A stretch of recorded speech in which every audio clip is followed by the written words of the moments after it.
Hello, hello, hello. We are back. Sorry everything took a while. I was editing everything for Resident Evil, so a lot of episodes will get released for my Resident Evil gameplays pretty soon. I know one is probably going to be uploading in like a few hours, so part 3 will be coming soon. So stay tuned to that. We'll probably talk more about Resident Evil, but there's some other things I do want to talk about that came into the limelight for me. And number one would be High Guard's failure, which is kind of late. It's like 2 days late, which we'll definitely get into that. And one thing that's been getting on my feet a lot lately, and I definitely wanted, that one's probably more important for me to talk about due to the fact that this guy is an absolute legend in the gaming space, and that guy is Jeff Kaplan. Jeff Kaplan is one of the game designers for World of Warcraft and your one and only Overwatch. And it's interesting for like all the stuff that was all the stuff that he talked about. I didn't really finish the whole stream, or like not the stream, the whole podcast. It was like a 5-hour podcast. I'm not gonna really watch the whole 5 hours for you guys because there's a lot to take in for the entire thing that he was mentioning and talking about. But I do want to talk about like his key moments. I haven't really got to the Overwatch part yet. I did see clips of the Overwatch where he either needed to make more revenue or like whatever that he needed to make, or fire 1,000 people. That's a lot to take on a person. I mean, a whole lot to take on a person. That's very shitty. But for that fact,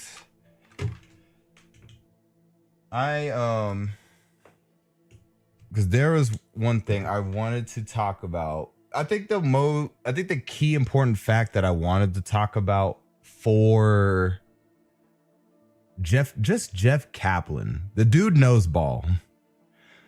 Like I'm reading, there were some parts that I read in a Reddit where the dude wanted Tracer to have dual wield machine pistols because it reminded how much he loved the dual G18s from Modern Warfare 2. What the I mean, I guess that's taking a whole reference out of Modern Warfare 2. Those guns were great though too. I do like those guns in Modern Warfare 2. But that wasn't even my favorite. My favorite was the model. I think the model was actually really good, but we're getting sidetracked here. My favorite part in the podcast that Jeff Kaplan was talking about, my favorite thing, it was him talking about what got him into gaming. And it's like, it was a very interesting story. The story, it felt like the whole story could have been a movie. It's one of those things where it could happen. It could happen in this decade. It could happen the next decade. It could probably also happen another decade. But an experience like how he had it was such an I'm gonna explain how interesting it is. The dude was just a straight up gamer. He played a lot of games. He played a lot of old consoles, because I think Jeff Kaplan's what, 50? How old is he? 50? How old is he? Jeff Kaplan age. Okay, here we go. We're gonna just look right into this. So basically, the dude is 53. 53. He was born around this. He was basically born in the 70s, so he kind of grew up with more of like anything that came out in the 70s, more into the 80s. This guy was a true gamer to heart. Like, okay. I'm trying to figure out ways to put this into words. Because everything he mentioned about the way he felt with gaming, I felt the same way. It's like an escape. And a lot of us wanted to escape. A lot of people felt depression, all this other things that happened.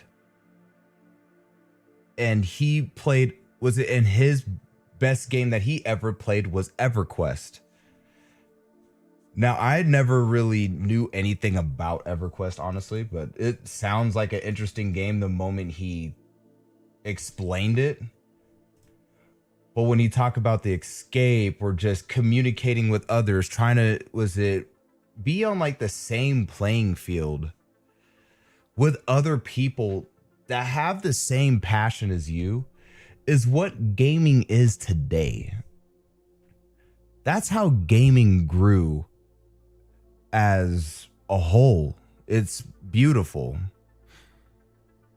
And around that time, not many people really understood that because we're just like, oh, video games is a waste of time. Video games is this, video games is that. But we're in a time period where now it's not really. You could do something more with it, which that's what I'm doing with me streaming. I love talking about it. I love talking about video games. And it was around that time in the 2000s for me, it wasn't really much of a stigma. Everybody was more, oh, you got to play sports, you got to do all this, you got to do that. And then you just, whenever you talk about gaming, it's like you have to bunker yourself down somewhere with like a group of people, and then you feel like you want to, and then you feel comfortable with that people because they love talking about as much games as much as you do. And he had that experience when he was pretty much getting hired by Blizzard, where I can't remember like most of the.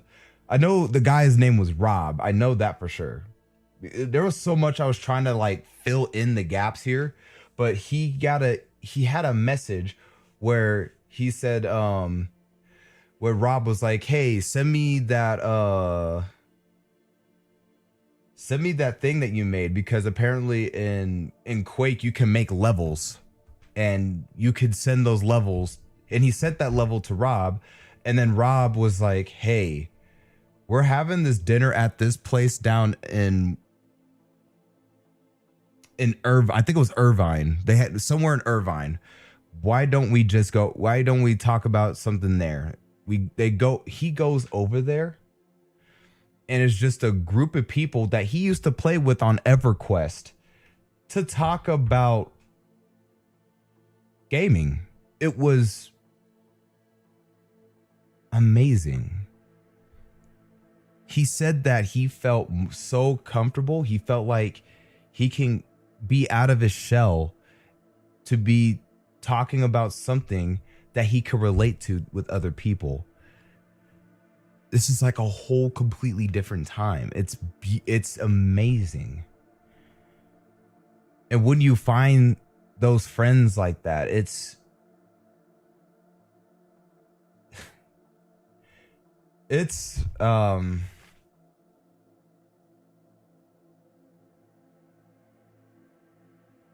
like I don't even have a word for it. It's truly amazing. That's the best word I could say, is amazing. It's very indescribable. You know, just being a nerd most of the time and just experiencing all the games. You feel like you're traveling in Star Wars, where each planet you go to is a game that you play. And that's how I feel. Especially when I played Resident Evil Requiem. Requiem, it felt like I jumped into a completely different universe. The universe sucked. There's too many zombies. You're going back to a nuke-filled wasteland of Raccoon City. Everything just, it sucks, but you're Leon the badass that can get things done. But just like talk about like how the world building and everything works, and just the best thing I would say in that entire moment that he was explaining how he got into video games and what made him a game designer and what made him a CEO and what made him the man he is today is the memories. I especially like how I mentioned Resident Evil 9, where Resident Evil 9 he was, when I went to Raccoon City, it's like time never moved. I always looked at the small details where you go inside a skyscraper and you can look at these vintage computers from the 90s when you're in 2026 and you see Leon with a smartphone and stuff. All the stuff he has with them is like 3 decades higher. 3 decades higher than what it was back in Raccoon City. It's just like, and then RPD, it's like those small key moments of whoever makes the levels for everything, like the people that put their heart into the games. It is amazing. It's amazing to think whenever you get older, you remember that one level from Halo. You remember this part from Crash Bandicoot. You remember something that was absolutely amazing in Black Ops 2. All these people, all these developers, all these game designers, all these art designers, everybody has like a part in their moment where you can make something and you could create what gaming is today that they put so much heart and passion for.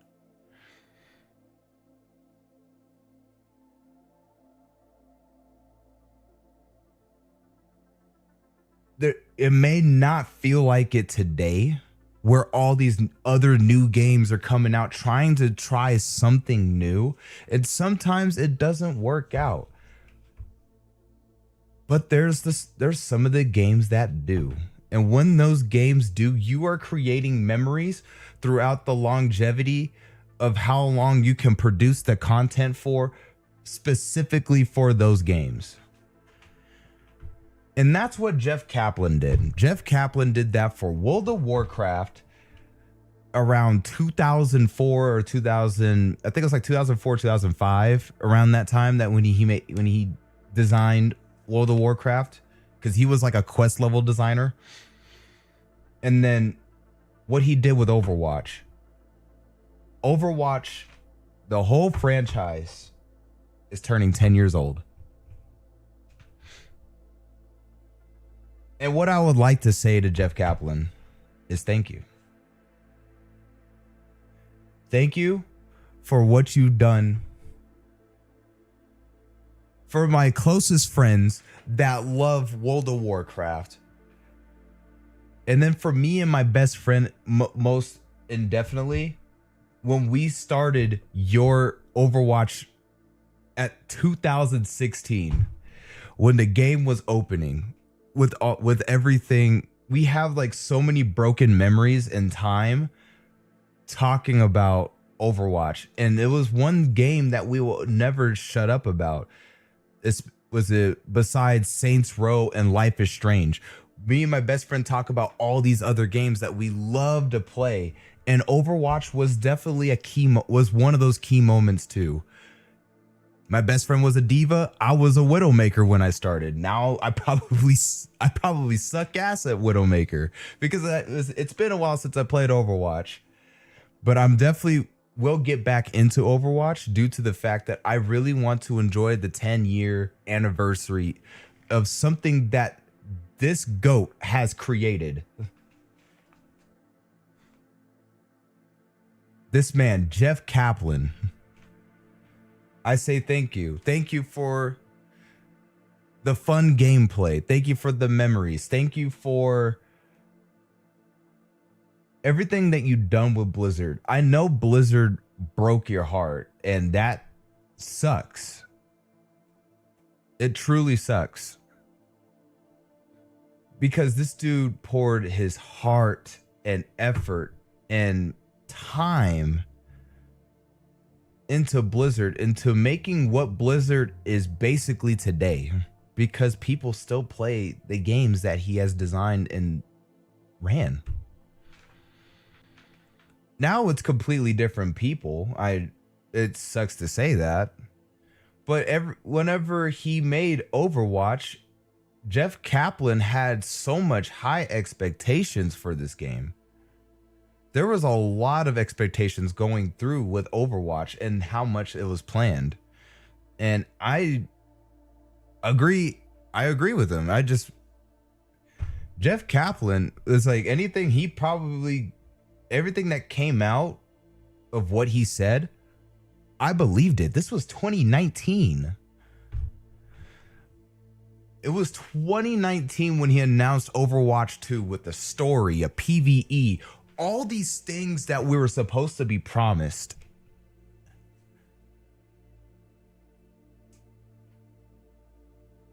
And then it just didn't go. And ever since he left, and who was the guy's name? Aaron, whenever Aaron took over, the saddest part was that they couldn't figure out a way to make the story. Maybe they didn't have Jeff Kaplan's vision. Maybe the devs, because of course the devs change. So now you have different devs. They probably don't even know what to do, but maybe the older devs did. It's crazy. This guy carried everything throughout time and time again.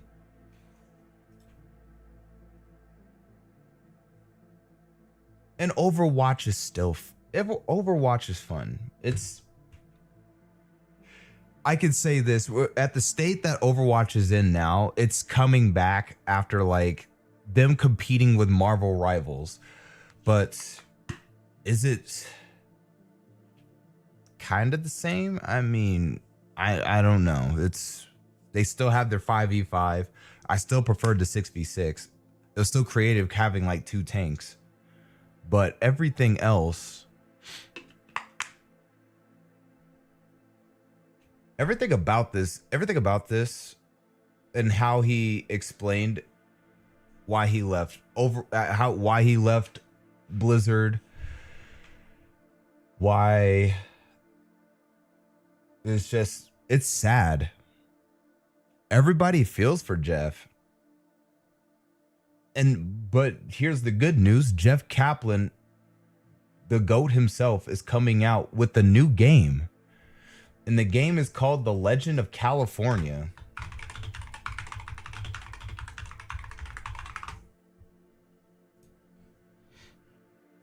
Yeah, this game right here. And it kind of reminds me of Rust. I never really played Rust like that because I feel like the moment I get like a new person that gets into Rust, I'll probably get shit on.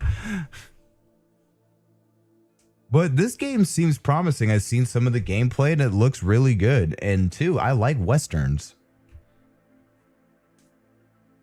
Western, like a whole bunch of Westerns has been kind of like shelved out. Like a lot of people just don't really make a lot of Westerns as they used to do anymore, because I think it doesn't seem appealing to a lot of people, but there is still that same community that wants more of this. It's just life, revolvers, cowboy hats, horses, right along in the wilderness. And look at the scenery. This is what I wanted to see. Well, I definitely seen it. I had Red Dead 2, and I love Red Dead 2. I wish Rockstar did more with it, but nope. They wanted to keep milking the cow out of GTA 5. It's stupid because we could have had so much more in Red Dead 2 if they just focused on it.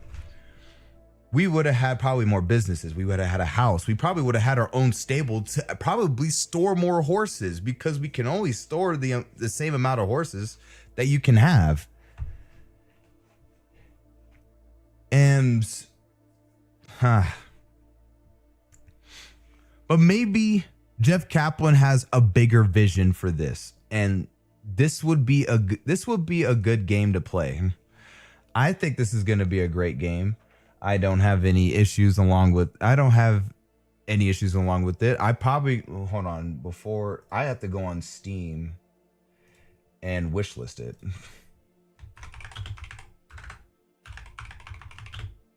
Oops. Let me add that to the wish list. Yeah, because look at this trailer.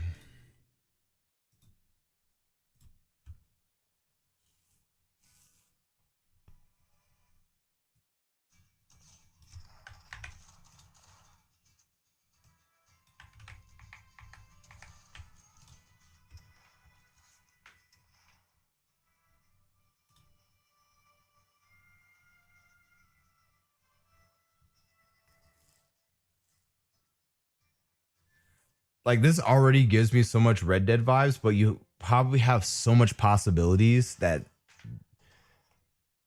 the aiming's pretty interesting too.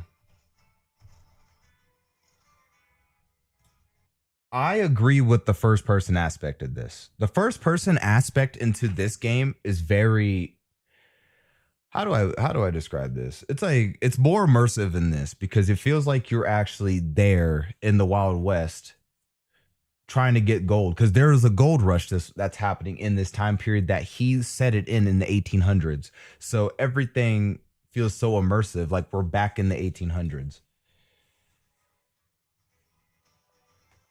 You get the loot and get out, hunt animals and skin them alive.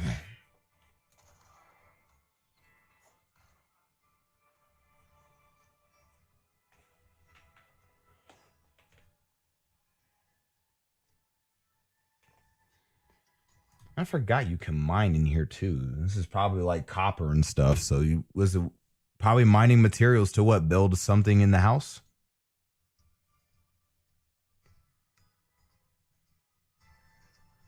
I kind of saw this. I wonder if we could open up your own store too. It would be sick.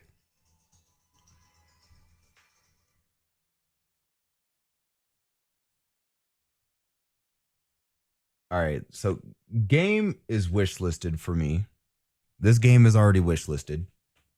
So I will definitely, whenever they do a release date, I will definitely get this game and I'll stream it for you guys, because this game I highly think this is going to be a good one. Now, it's not going to come out this year. There's no way it's going to come out this year, because I think they just started like updating this thing now. There's a freaking, got it. Had a freaking gnat. All right, so other than that, this game's wish listed. We'll get something down. We'll try to see if there's any updates that Jeff Kaplan is doing for this game, but I am for sure getting this game for you guys so we can have more content on the way. But I think that's going to be years from now. But don't worry, because we have other games set up and ready to play. Like for today, we're going to be playing Black Ops 7, and I'm going to be trying the rank play, because I never did the rank play throughout all the previous CODs. So I'm going to try it with this one, because I do like the movement in this one. So I want to see how far I can get into the rank play for this. But without further ado, Jeff Kaplan, you did a fantastic job, man. Listen, I don't know what else to tell you. You've done great. Now, one thing I want to talk about that happened 2 days ago.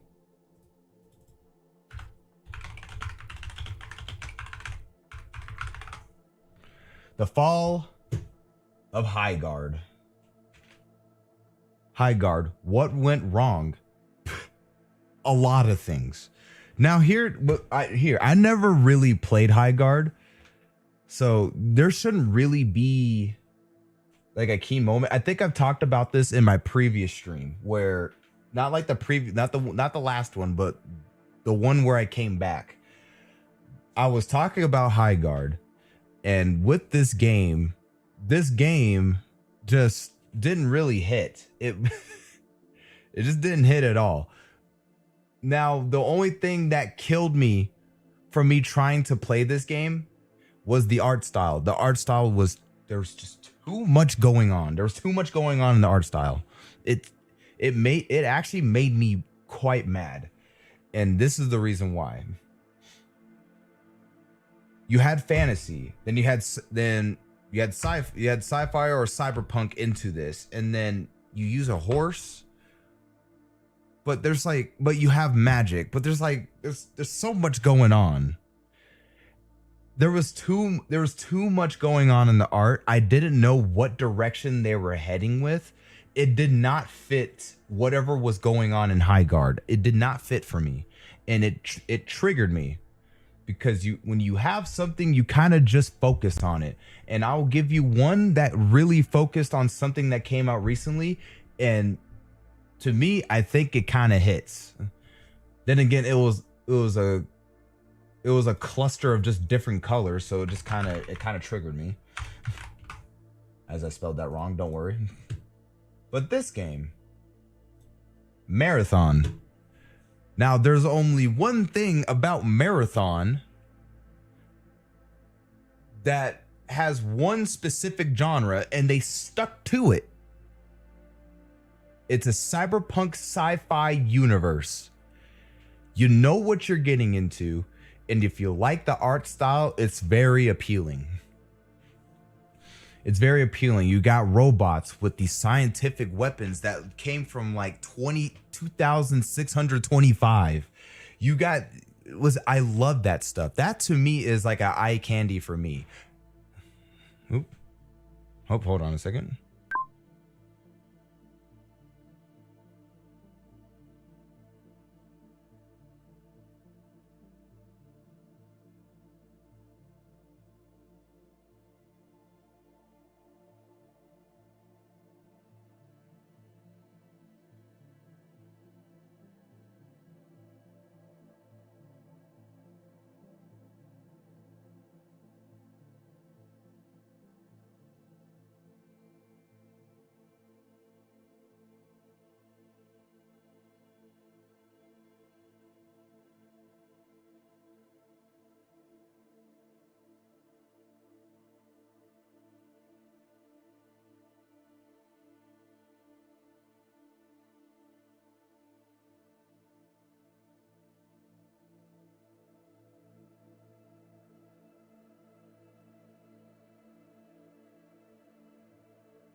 All right, sorry about that. My family came home, so I already lost track of what I was talking about. Oh, we were talking about what, Marathon? And just like, oh, the art style aspect. They could just stuck with one thing. They did it because they used to work with Apex, so you should know how this works. But they didn't. They just threw in so much stuff. Now, one thing I can say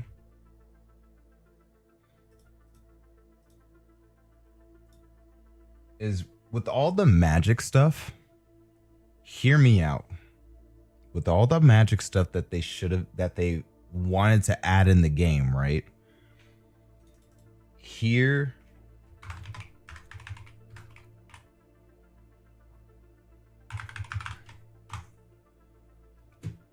Hear me out.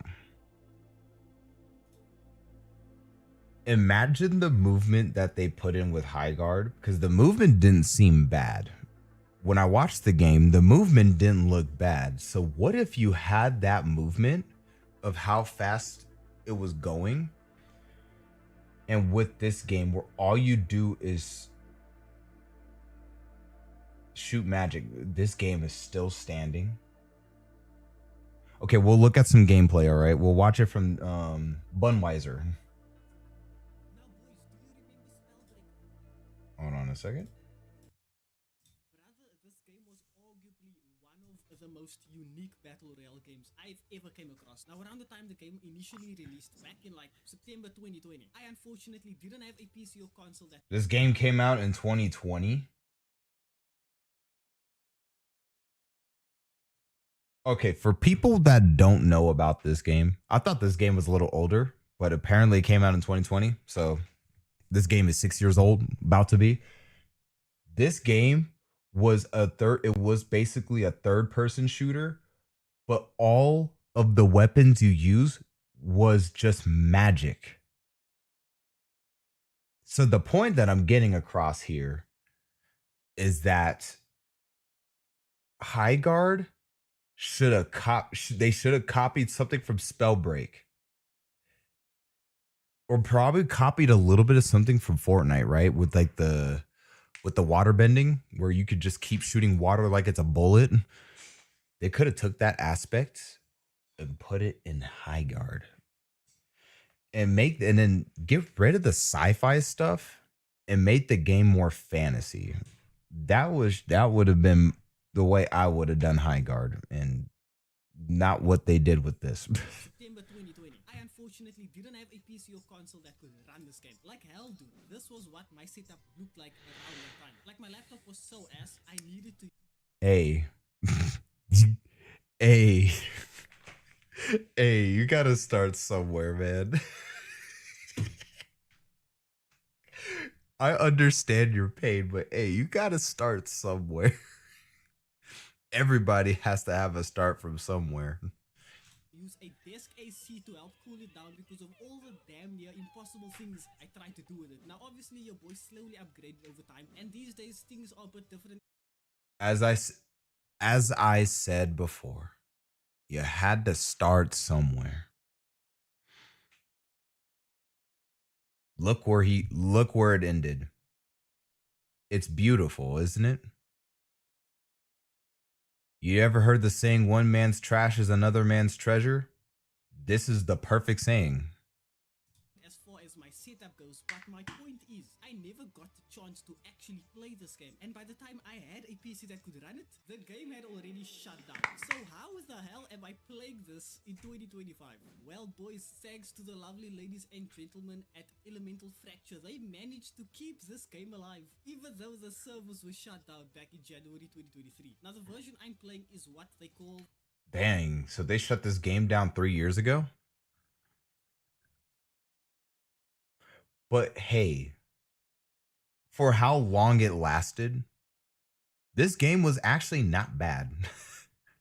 the community version, and there's apparently a bunch of things in here that wasn't exactly in the base version of the game, or they were initially available in the alpha build before release. So on this version, I pretty much just get to fuck around and find out. Now, unfortunately, you can't play against real players on the community version, but I think there is a version where you can actually go up against real players. If you want to try out both versions, I highly recommend checking out their Discord. There'll be a link to that in the description down below. Now, without further ado, damn, I haven't seen that in a while. Anyway, let's see what I missed out on. Shit, dude, I don't know what I want to do first. I really don't know what I want to do first. It's not like I'm playing against anyone. I'm really not. We have Battle Royale Dominion practice tutorial. I know nothing about this game. I only saw gameplay and I saw, ooh, this looks cool. I'm gonna play the I would practice. Why the character I'm playing with looks like this. Don't even ask why she's looking at you like that. Boys, we are in the game. We are in. Okay, game, teach me. Teach me. You'll train here to prepare for the HoloLens, but more on that later. Okay, Mysterious Mage.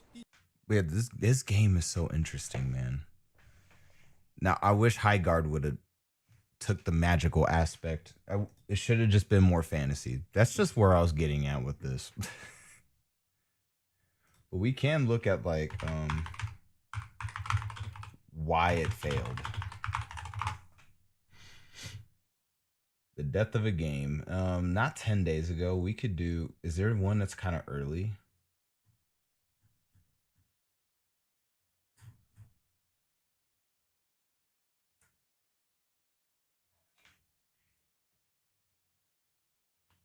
I know Bellular made a whole video on this. Yeah, we could watch Bellular. Isn't dead yet, but it will be soon. It's going to limp on for just over a month, and the servers will be switched off. Now, this is a fate many of us saw coming, but why did it go down this way precisely? Did it really have to happen? Because a decade or more ago, maybe it wouldn't have. You see, Highguard has just become the latest example of a way in which the game industry is rather broken. There's a whole dimension behind this story that most people haven't really heard of. And it's an industry where the only way to survive is increasingly to be a massive hit right off the bat, enough to convince the people. We'll definitely get some Arc Raiders gameplay going too. I just don't have.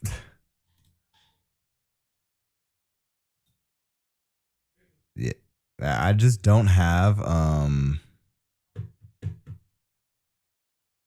like some people to play with, but I will contact them so we can get like a 3-man going. But I do have the game, so we'll definitely get something going on with this. And also, I really hate myself for this, but I also re-downloaded Valorant. I'm not really big on Valorant. If you guys hear that, I'm so sorry.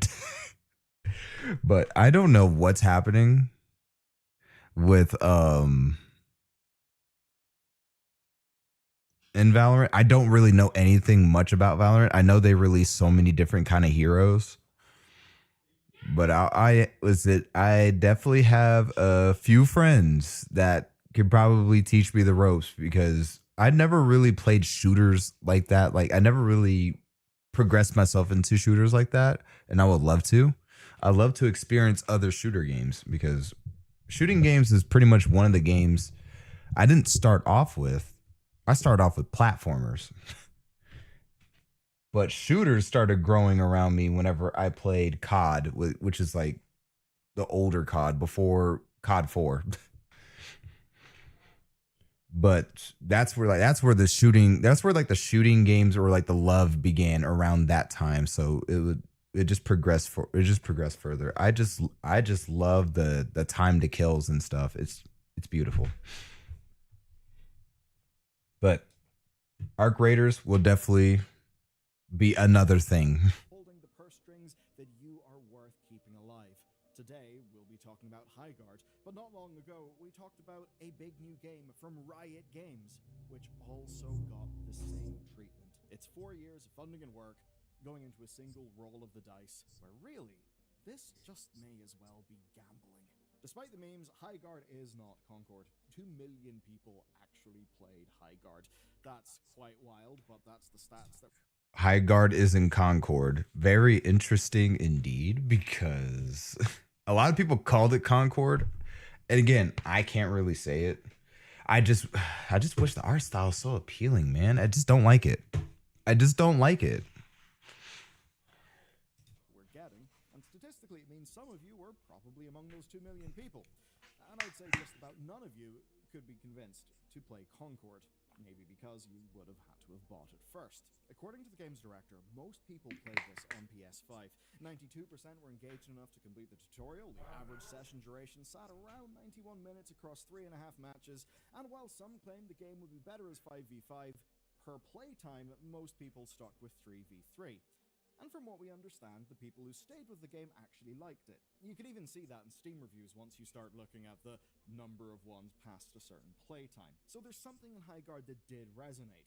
But obviously, there's a hell of a lot that didn't. But when your funding depends on how many of those people stay immediately at launch, and then your launch pulls in an audience that was not pre-sold. I mean, oof. You know what? You know what, guys? I know the servers have shut down.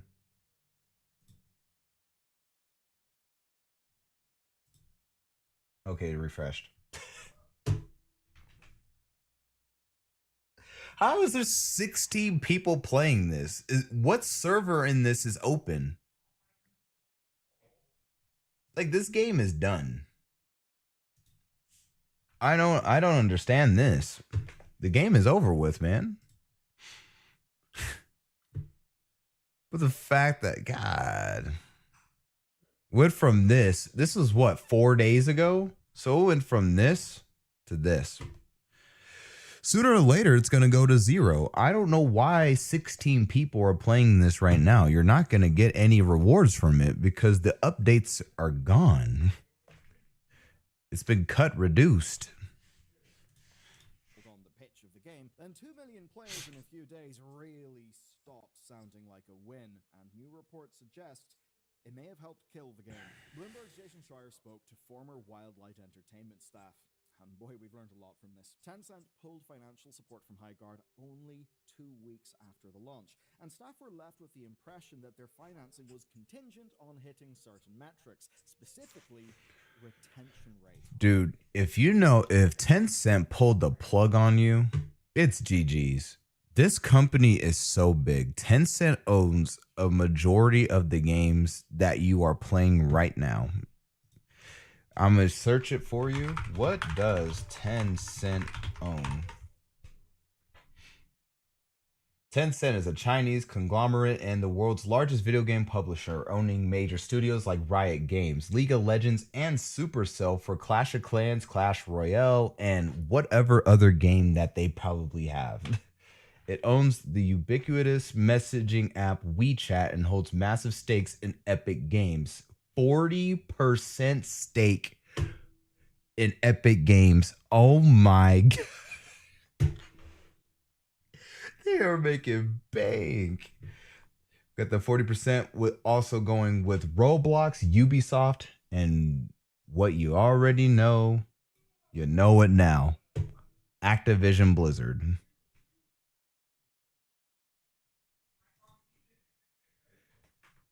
Dude, okay, and then key ownership area includes gaming, 100% of Riot, League of Legends, 100% of Supercell, 100% of Miniclip. Now, if you guys don't know, I spelled that all wrong. It's this website. Play our most popular games now. Look at freaking 8-Ball and Agario. If you don't know Miniclip, it's this website, and I remember this website because I would do this in school where I just go on Miniclip and play other games. Now it just looks insane. 10 years of 8-Pool is insane. What? Okay. But was it just giving you guys the history rundown for that? But yeah, Tencent pretty much owns like a majority of whatever company owns that is probably getting backed up by Tencent. So you kind of see where it goes from there. And they had not came close to hitting that retention rate. And what that means is that after 4 years of funding a project, Tencent wouldn't even give a fraction of that time into trying to support it once it was live. And here's how we essentially got there. Wildlight's team quit Respawn Entertainment in the wake of Apex Legends' success, and they did so with promises of better profit sharing in future victories, because basically Apex was a big hit and they didn't really feel like the benefits of that trickled down to the actual people making the game. Now, they built Highguard in 2 years. They salvaged parts from a survival base builder that they'd shelved in 2021. And just like Titanfall, this would be a multiplayer game that could lead, eventually, to single-player efforts. They were apparently quite hyped about that. And just like so many other games from the early 2020s, they had funding from, amongst others, Tencent. Now, they were still an independent studio. They had freedom to build. That is, of course, just where their funding was coming from. That could mean the likes of, say, equity investment, but that still would have them being independent if they were still running their own company, which they were. Testing internally and externally on this game had led to optimism. I feel okay. So I feel like the expectations in this game, this is going to be a pun, but the expectations were too high. Like I think the issue with this game was that a lot of devs or just whatever behind that company, I'm just gonna probably assume it because remember how I said I hated the art style in this because there was like 5 different things into one game that I felt as if it was too much. Was that this? I've I feel like there was a lot of yes men inside the idea pool where a lot of people's like, what if we add this? That's a great idea. What if we could add on top of that with this? Oh, yes, that's a great idea. People will love it. What about if we add, was it a fantasy chest, but it comes out with all this technology? Like, yeah, that sounds like a great idea too. Like, no one's ever made something like that. You want to know why nobody's ever made something like that? Because it looks like dog shit. I'm just going to keep it a buck with you. To me, it looks like straight shit. Honestly, the one key down point for that to me was the art style. Now, the character models, I think the people you probably watched it from, I don't know. Like who, I don't know what creator you watch. They'll probably explain it better than me because they actually played it. It's just sometimes is it every company goes through it where if you come out with an idea, there has to be someone there that has to disagree with you. If gotta kind of get the motto. Hudson, what's going on, man? But if you kind of get the motto for that, it's just you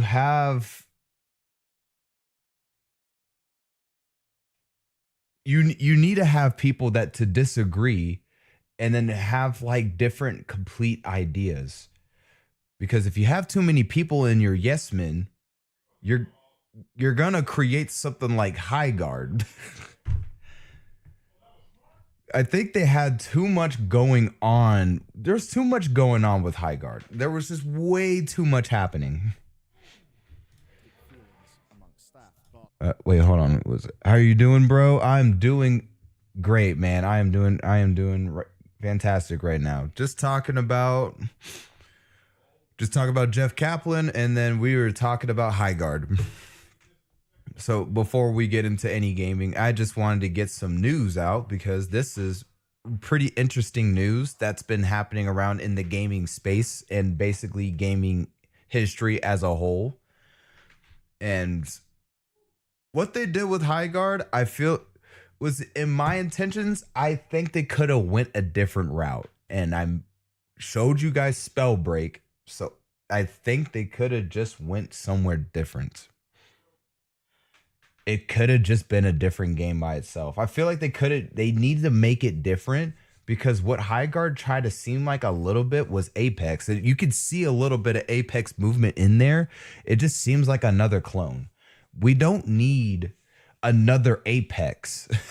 We just don't. Looking back, they say they can see the blind spots. We already have it. It works.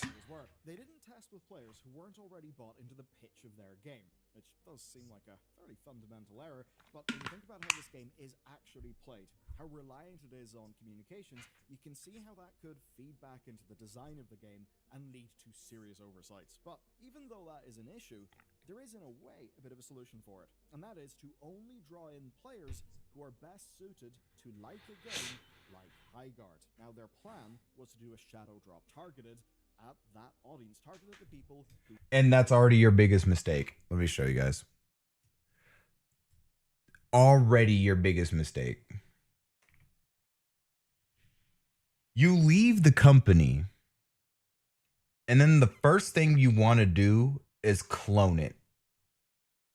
Sometimes it's a yes and no, but in my opinion, the way how High Guard looks, that is a high key no. There is no way that should have worked.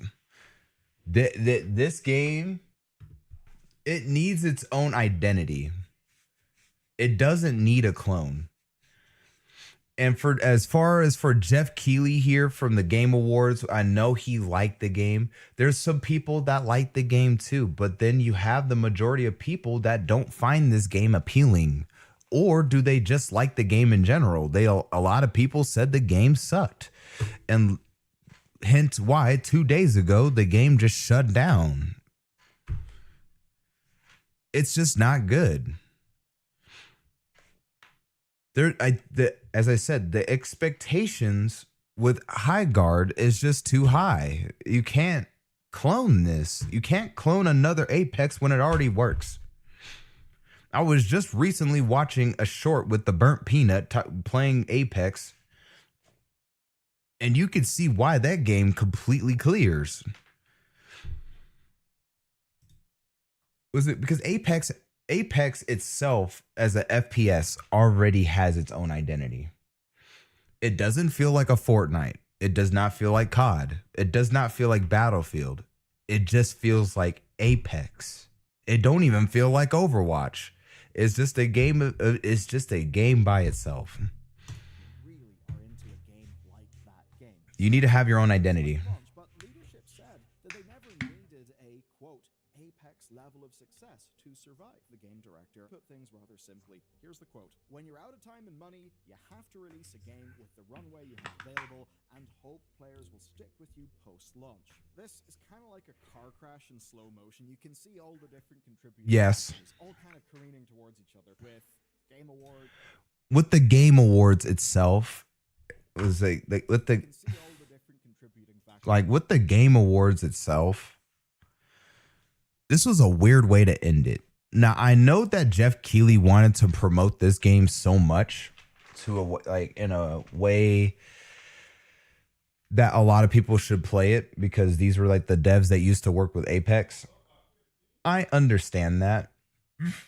But the way you should have ended this was either Resident Evil Requiem or Star Wars The Fate of the Old Republic. One of those two games, and I was so excited for Star Wars, by the way, but one of those two games, you heard it. You heard it in the crowd when you watched the Game Awards. The moment they showed Resident Evil Requiem, people got up from their seats and they started clapping. They were hollering out into the crowd saying, "This is the game that we wanted." When you leave the Game Awards, you want to leave the Game Awards with a great taste in your mouth. And when you leave, that should have either been Resident Evil or Star Wars, not High Guard. When you look at High Guard, and then when people watch the trailer, creators like us, when we watch the trailer, we're kind of like,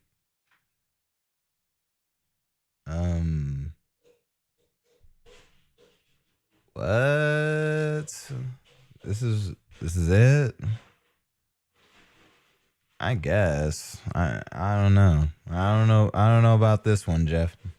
Yeah, that's how we felt. We just watched it. We're just like, what happened? It shouldn't be that way. It should never be that way.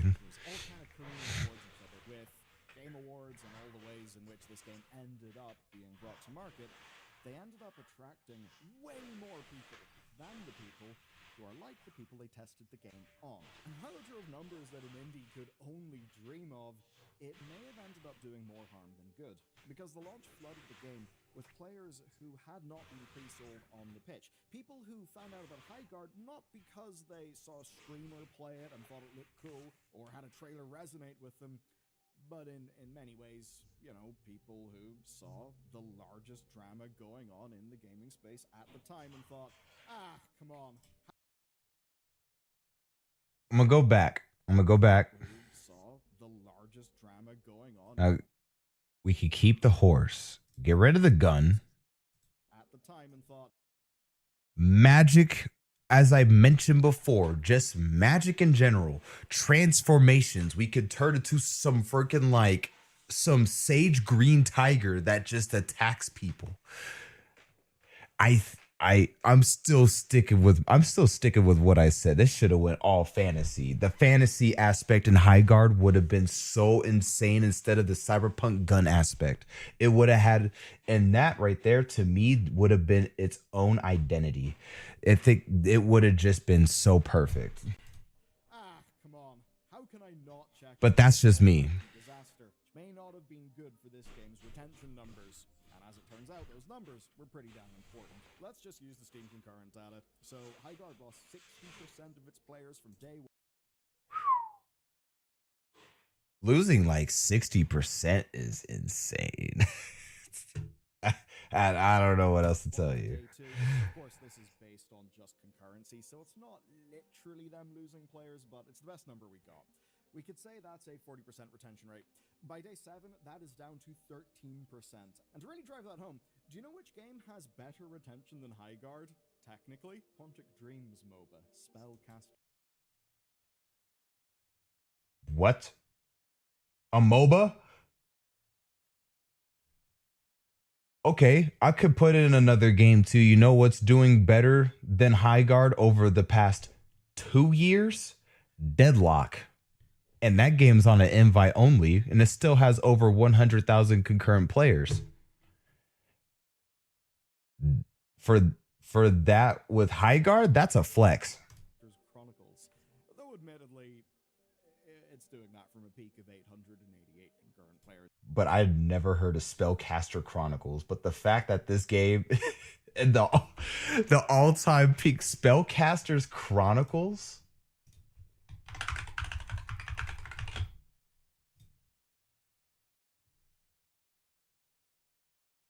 What the? What? I had never heard of this game.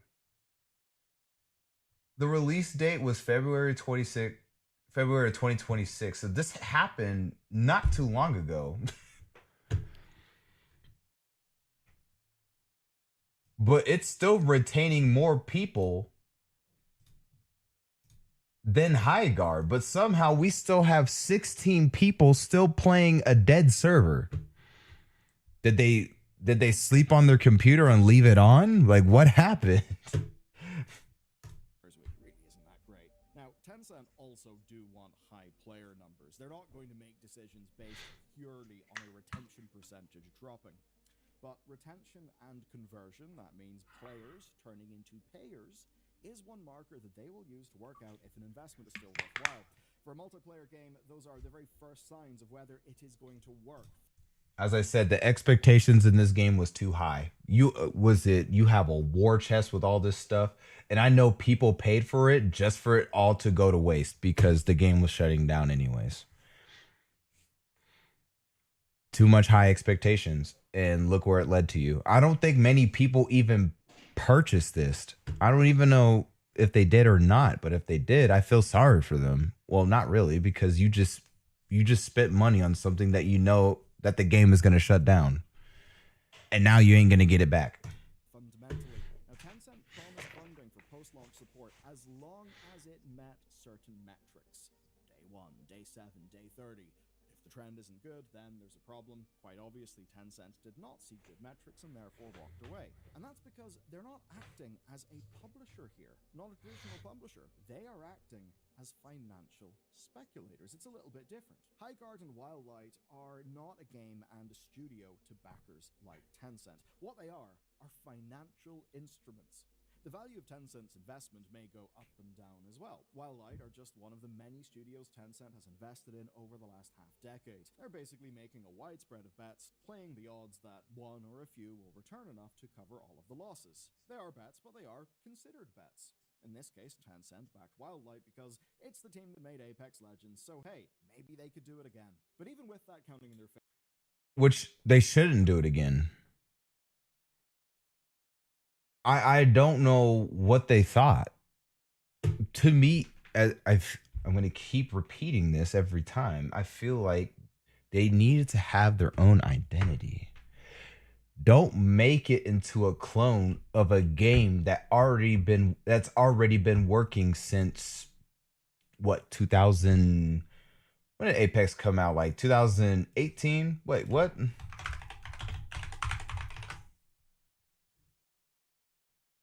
Okay, close enough. 2019. So early 2019. We are 6 years. No, we are 7 years into that. 7 years. This game still works.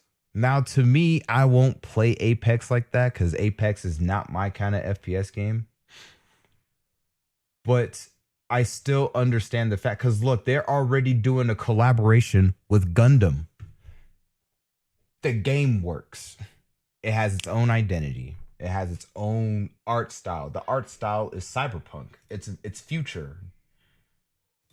It is crazy. I would get into something like this, but I just couldn't find the appeal to it. That's just me when I played it. So that's it. But Apex is still a long running game that everybody still plays. It's not like nobody ever plays this game. But the fact that you made a clone basically means that you're trying to compete with something that is way above your pay grade. You got to tone it down a bit. This ain't good. Favor, maybe making the betting odds a little bit better than average. It still is a gamble. Things can still go wrong. You can have a launch that doesn't fully work. And that's the real problem here. You see, Tencent are not the ones actually taking a risk here. Not really. You see, They're not taking a risk because they didn't really put in their full time and effort into like putting their money into wildlife entertainment. They only gave them the funds. They only gave them the funds for like 2 weeks before they pulled the plug. It wasn't like they didn't have any full collaboration or just like any deal ties with the company. I said wildlife. I think it was Wildlight. They didn't have full ties with the company, so you're just gonna ruin it. The expectations were way too high. This game was not going to successfully launch the way it did. Especially, you should have noticed that in the first day. The first day, and then you notice the player drop, you know something should be off.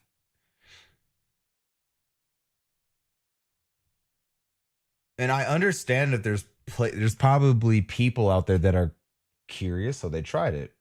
I don't mind if you try the game. I don't mind if you like it. I don't care. It's just that if you have a majority of people that hate it more than they like it and they're not playing it, that's the issue. the money that they've spent gets written off as a bad investment that maybe gives them a nice little tax break. At worst, they cover the loss with their endless volume of successful games. They can literally just walk away in a clean and easy fashion. But for the developers, it's not so easy, because they're the people who actually did, at some stage, believe in this game. Now, what we're seeing with Wildlight's 20 remaining staff is that they've just shipped a whole skill system and progression in response to launch complaints. So what we see is that actually work was being done. They were trying to do things to turn it around.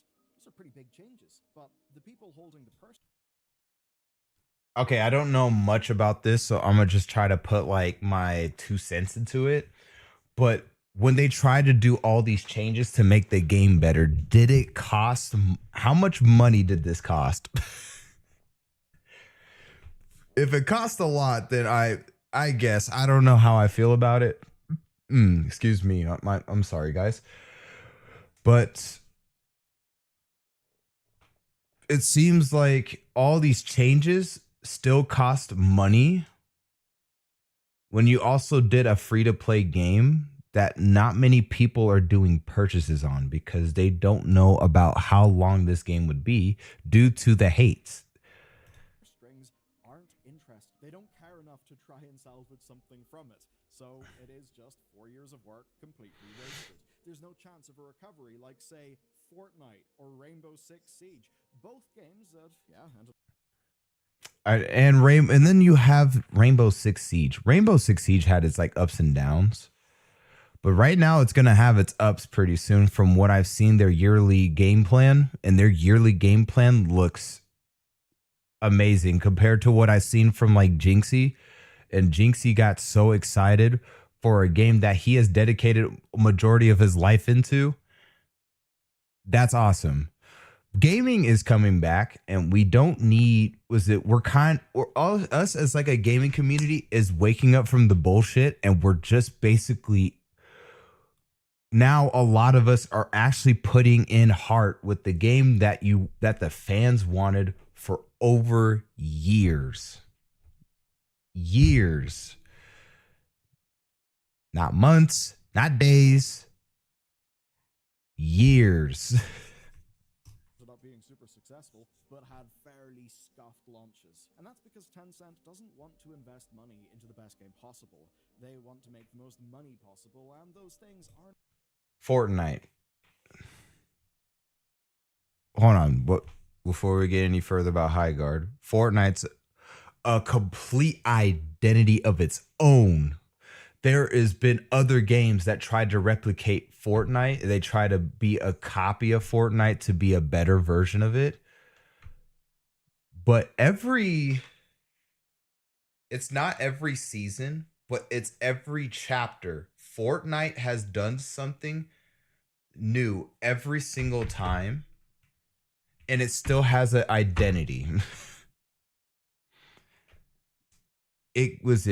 They add like wall jumping or just like wall climbing, wall jumping. The wall was it the yeah, basically like the wall jumping.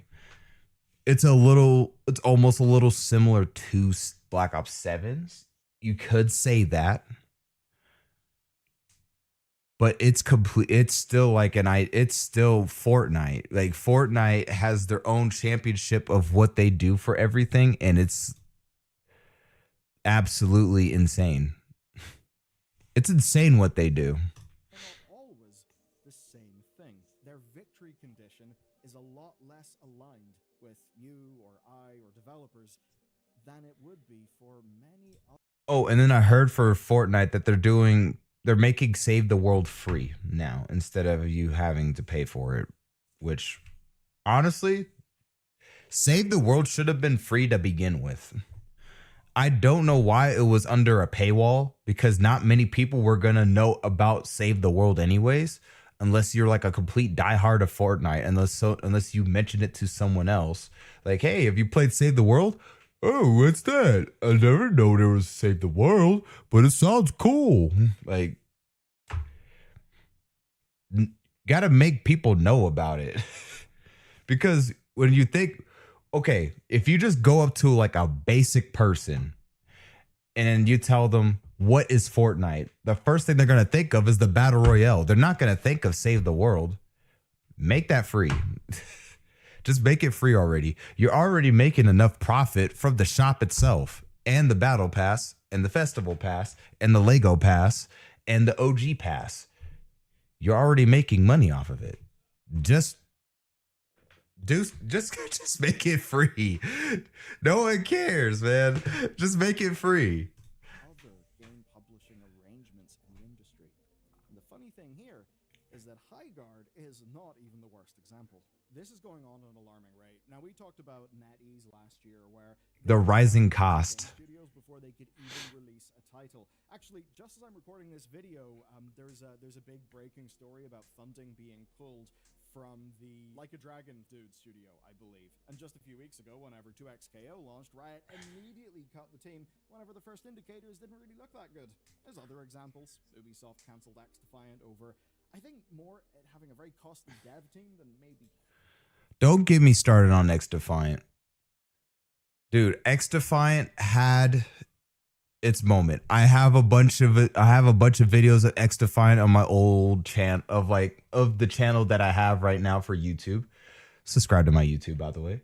But basically in my YouTube, where if I just go back to my channel for a second, we could probably find it in my videos. Like I had, especially when me and Chief Guala did our own thing here for this.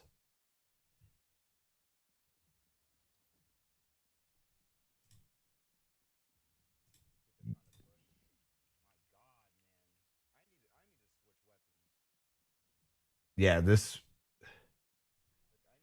fact this happened 2 years ago was crazy.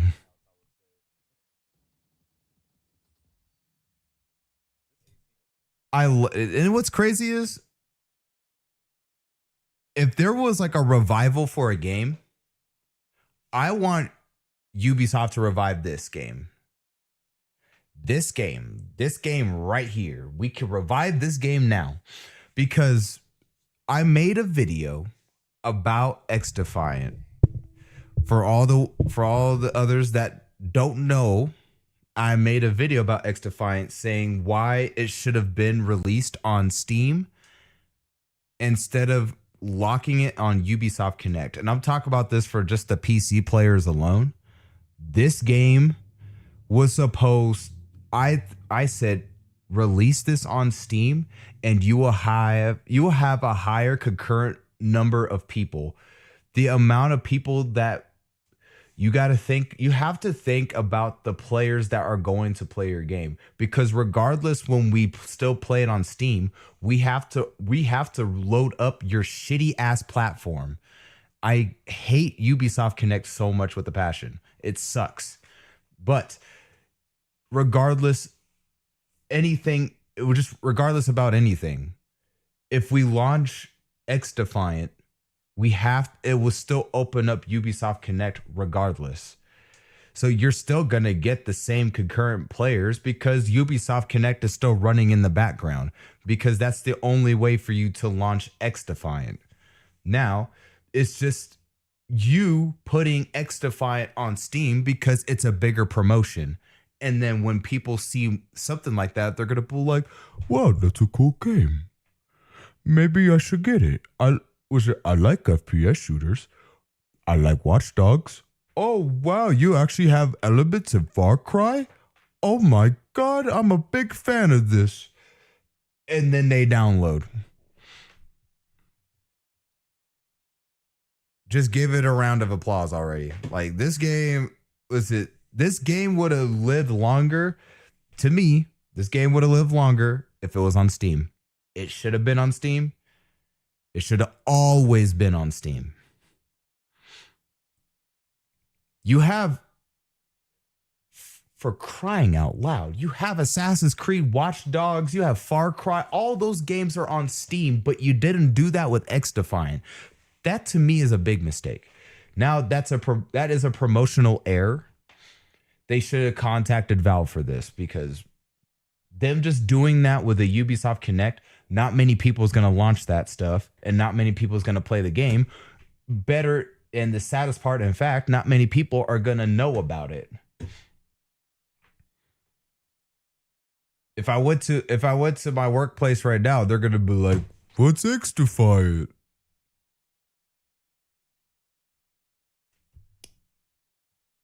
Yeah. Sucks to suck. Quality concerns? But basically, there will always be a reason to end these games sooner, rather than commit more resources for the chance of solid returns later. But you may wonder, does it have to... Wait, before I continue, in my video, I was right, because I did get an email, and then I looked at my bank account, and I was like, why did I get all my money back? They were shutting down the game, and like, I think at the time they emailed me, they said next year in June. And then I go, but why? Oh, I figured out the reason why. Because in their email, it said they didn't have enough players playing it. I still say what I say. But in my video, I think I'm correct. And it aged like fine wine. For the game, it aged like milk. To be this way, are there counterexamples? You ever heard of a little game called Among Us? The Among Us developer Innersloth opened Outer Sloth as a publishing arm in 2024. They funded more than 24 games, usually for smaller devs, and they use a traditional recoup model. Put up the funding, and then take a chunk of the profits until you've made your funding back. And they're not alone. Palworld dev Pocket Pair's publishing arm, say that a few times fast, told Aftermath, we don't necessarily need to recoup our money ASAP. That's why we can have these more generous terms. And that's actually the thing. A lot of times, games may hit recoup after a year, and it basically is fine, even if it is not a super fast success. And then there's Hooded Horse, who go further than just about anyone in this industry. They've drawn acclaim not just for publishing good games, but also for making sure they're... Now, this game looks cool and all. I just can't get into games like these. I don't know what it is. Developers can actually... But I could get into like life simulators, and life simulators are just fun, like Sims 4 or Enzoy. From day one, that is almost unheard of.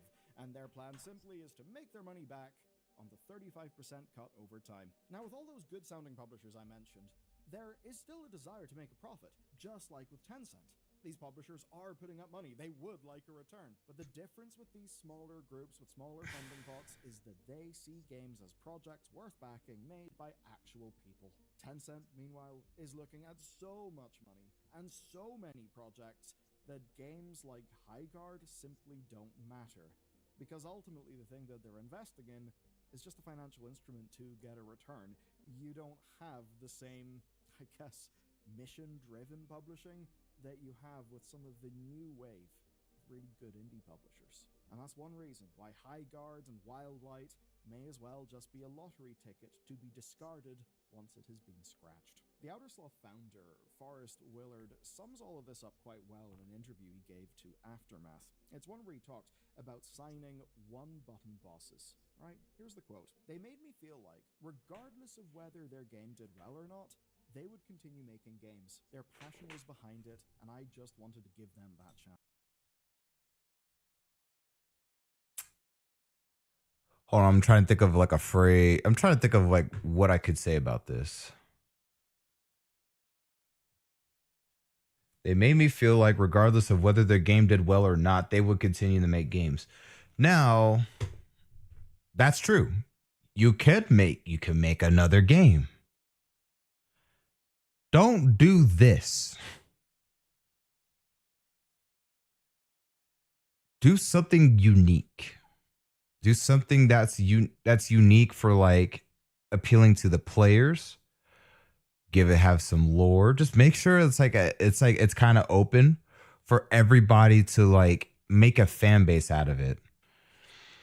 And their passion was behind it, and I just wanted to give them that chance. So if they had that passion with Highguard, they could have a passion with another game. Just don't do what you did with Highguard. Does that make sense? Like, and if you was it just for like a note intended? I don't know if if they ever find this video. Keep the art style to a minimal. We don't need the extra 5 different arts when you could only just have one. You could probably add 2. I think the minimum I would give it is like 2. But like Highguard had like 5 different arts going on. It's just like what's going on with this? What's going on with that? It's just like fantasy chess. Oh, cool. Am I gonna get like some gold? Am I gonna get like a majestical sword? Am I gonna get a bow and arrow in this chest, or just like flame arrows? Guns. Why is everything all cyber tech in here? What the heck's going on? Like, huh? Again. Maybe Highguard was never going to work, but nobody got to find out. I think there may have been a future where a trimmed down team maybe could have sustained itself, maybe for long enough for the game to really get into a groove, for them to find a version of it that actually resonates with whatever its target market would end up being. But we never got to find that out because 2 weeks of data was enough to kill 4 years of work. It's just one example, literally just... They were working on this game for 4 years.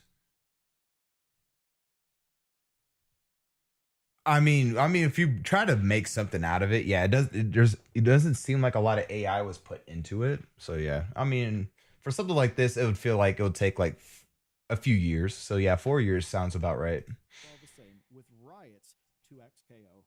And maybe with 2XKO, it hits even harder because the game itself is considered to be masterful in many ways, to actually be fantastic. So even when the game is good, but just maybe needs a little bit of work in some things to actually sort of spread and get the Well, there's probably going to be another game that's probably going to copy this and it'll be 10 times better than this.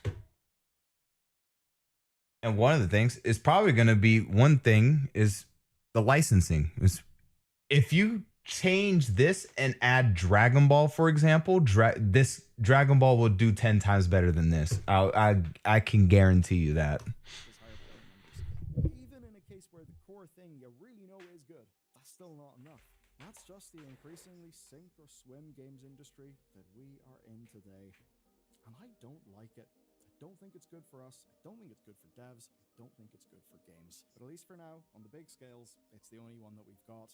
We just have to be thankful that in the indie spaces, there are a small number of really good new publishers actually changing shit up. But there's a lot of shit publishers too, and well, let's just hope that they go bust and stop harming video games. That's only one way games are being harmed. Do you know what the other one is? Fake bullshit that actually made its way onto Metacritic. This next story is absolutely insane. It involves corporate entities gobbling up websites that you've heard of. Now, with with what's happening with High Guard, yeah, it sucks, but that's just the reality, man. I don't know what else to tell you. If you make another game, don't make it the way like High Guard is. Make it something on its own. Give it a little spell craft. No, spell. What was it? What's the game? All right, always keep spell break. There it is. My brain's going through like other different like conversations of what I'm trying to tell you. So I'm kind of going, my brain's moving at like a million miles an hour. But for something like that, I feel like they should go fantasy mode on the next one. My opinion, they should just go all fantasy. Have like whatever game mode that they're going to do. But the way they attack people is with magic. And then they have ults where they could just turn into like a giant wolf and just tear them to shreds, pick them up, throw them across a wall, break through the wall. All of a sudden, explosion happens. They just shoot like a giant fireball that can that shoots very slowly towards them, and all of a sudden it's like one of those slow things where it's supposed to implode and get to like a big radius and get some other people. Dude, like my creativity that I'm thinking for High Guard is there. It's there. It's 100% there. But that's pretty much what I wanted to talk about, man. That's really it. Like, it sucks to suck, but hey, a lot of games went through. Was it High Guard's not the only one that went through these big shutdowns? There's a lot of other games that went through a lot of shutdowns, and it sucks. So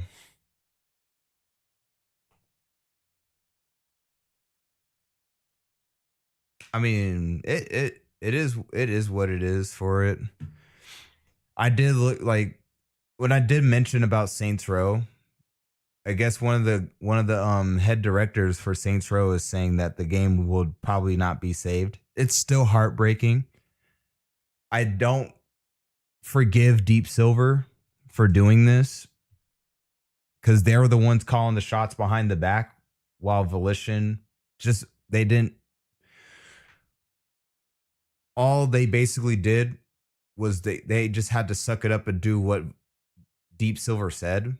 But the way it was like the way, I don't know who the people are for like the publishers for Deep Silver, but that's not how Saints Row was. It's a completely bunch of different millennials that just decided to think like, oh, this is the cool thing that we should be doing. No. If you looked at the past stuff for Saints Row, I guarantee you it's not what you just created. That's all I'm going to tell you, man. Like, come on. That is not the way. That is not the way you're supposed to do it.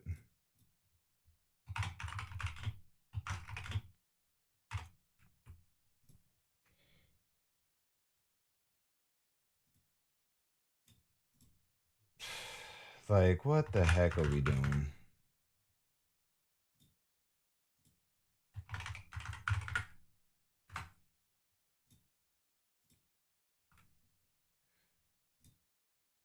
All right.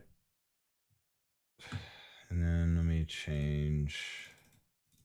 So what we're going to be doing now, guys, we're going to be playing Black Ops 7. So with Black Ops 7, what we're going to be doing on there is we're going to be... Oh, shoot. Sorry. I'm changing all the titles right now. So what we're going to be doing is getting ready or just preparing me for ranked. I never played the ranked in this, so we'll see what happens when we do play ranked.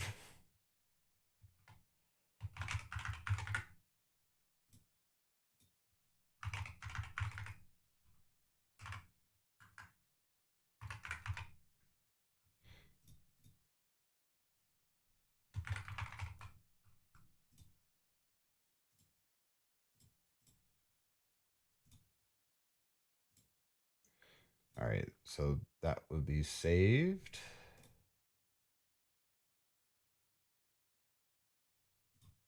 All right. Would you stop making noise? What the heck? Oh, that platform is so weird. Alrighty. All right, we could just exit off all this. And let me change all the lights for you guys because we are getting into a whole new game. A whole new game. We'll do that.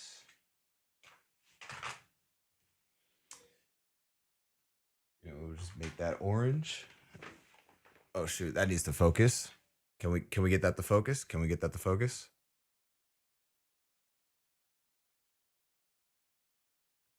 Uh-oh. My camera ain't focusing. Oh no. The camera ain't focusing.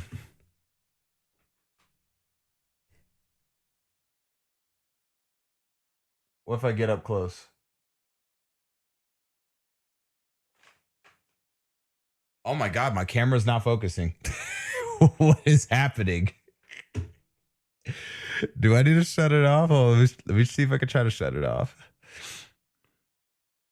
All right. Hold on a second. Hold on, guys. Let's see if it works now.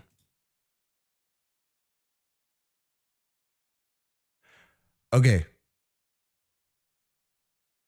Are we good? Are we good? Okay, it's focusing. Perfect. I don't even know what happened. It just did not want to focus on me. That is insane work.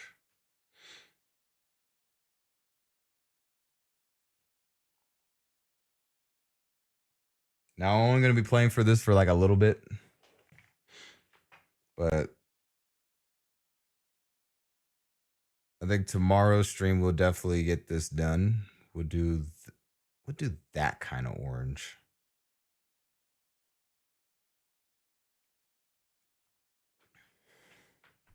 Perfect. Perfect. All right, we're getting on. I think I probably have like an update for this game for sure because I haven't played Black Ops 7 in a while. Because you know what we were doing? Playing a good game called Resident Evil Requiem. Right? Resident Evil Requiem. Great game. That's my computer. So if anyone's on their PC, that's not yours. But basically, this was a fantastic game. Definitely in my top 3. That was such a fun one. Now the next one, guys, we'll definitely be doing Life is Strange, which Life is Strange is happening within like a few weeks. I'm gonna be going to like a 2-day concert, so I'll be a little bit delayed on the fact that I'm gonna be playing Life is Strange, so there's gonna be like a short delay, but we'll still have more story content on the way, because I'm kind of just a variety. I kind of like to do both. I try to like to do a lot of things, because for this channel the content is completely endless, so we'll do anything. I will be making a Discord here soon, and this Discord will basically have your guys' ideas. We'll do like some reaction content, whatever you guys want to send me. You guys can send me like a bunch of would you rather, or you could just send, we could do like tier lists. We could do whatever. We could talk about anime. We could talk about anything. I am just solely, my entire base is about gaming, so we could do a tier list on gaming. There's probably going to be a lot of games I'll tell you that I have not played, but there's going to be some gaming content there for you. That's all I can say. Let's get in this game. Black Ops Royale is live. Yeah, I'm not playing that. I am definitely not touching Warzone. Anything, and it will stay uninstalled. I'm sorry, guys. I ain't touching that anytime soon.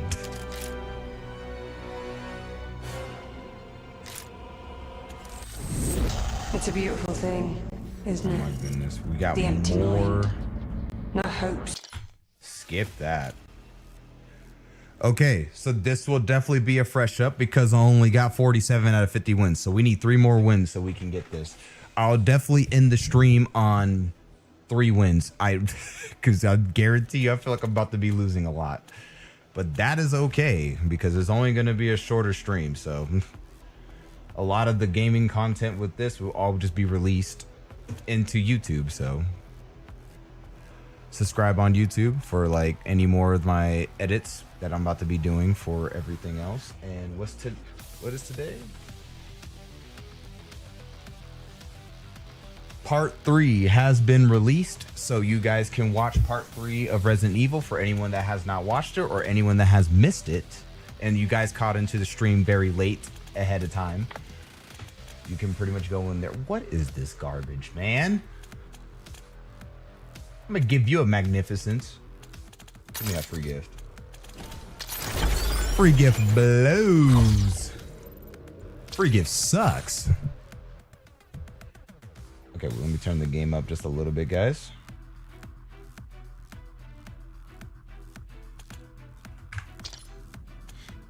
Because we're not probably doing like a...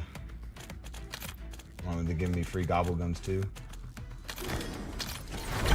You know, for this Black Ops, I've rarely played the zombies, and I don't really hate the zombies, but the multiplayer is more appealing right now. So Black Ops 6, on the other hand, I was really into zombies like that. So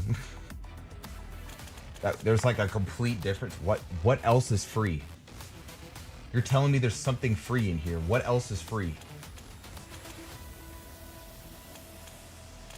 All I see is pay. Oh, women's history stuff. Happy International Women Month. Yep. I would definitely celebrate this every month. I wouldn't be here without my mom, so thank you, my mom. So happy International Women's Day, or day, month. You can name it however.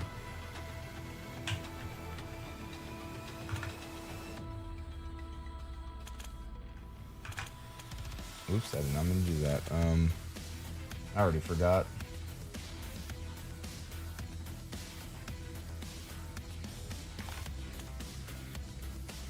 Ah, shoot. I forgot the keybond to get... Oh, shoot. It was the wrong key. What the heck? How do I get rid of this?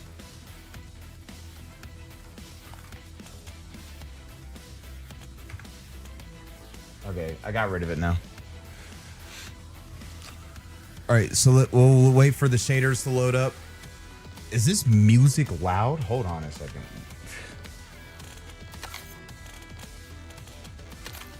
Like, my God, man. Let's tone that down a bit. We here for the game, not the music. Like oh, and there's a double XP weekend right now. What do I need tokens for? I'm being dead serious. What do I need tokens for? When you have this going on a daily basis, look at all these tokens I have. I have 63 1-hour tokens. I have 63 hours on double XP levels. I have 57 hours on double XP weapon. And I have 17 hours on the battle pass. And the battle pass is just kind of just meh, whatever to me. I really don't care about the battle pass that much, even though I have it. There's not much I really care for it. Cool, I get an M10 breacher. Slim chance. Slim to none, baby. Slim to none. SO. Oh, so? I am. That's how much they care about the game. I'm just kidding. Mind games.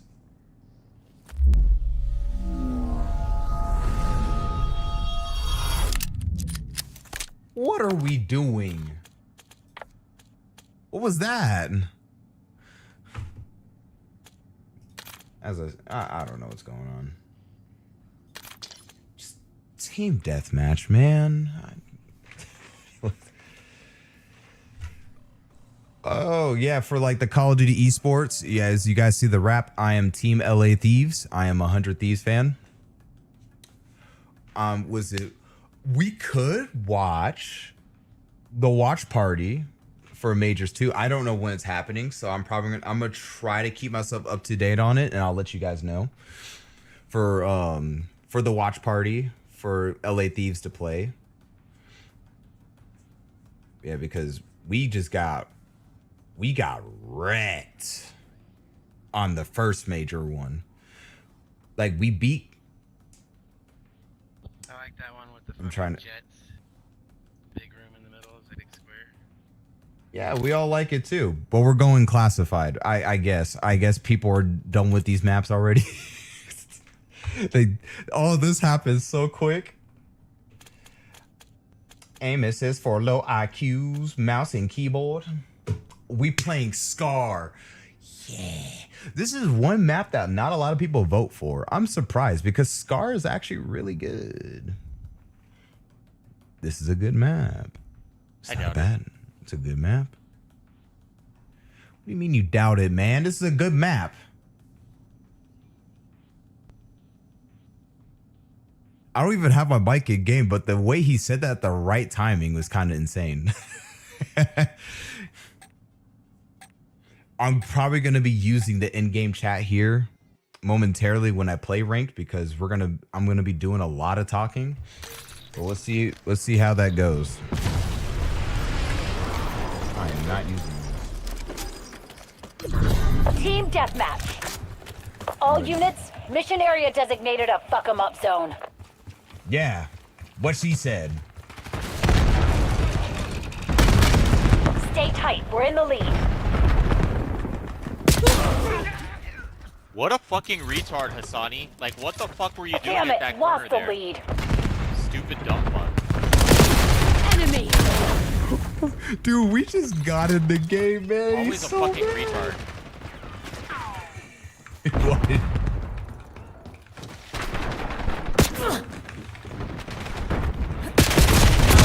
That dude probably went through like, Stupid, dude, why is he so bad? Relax, bro. Got the lead.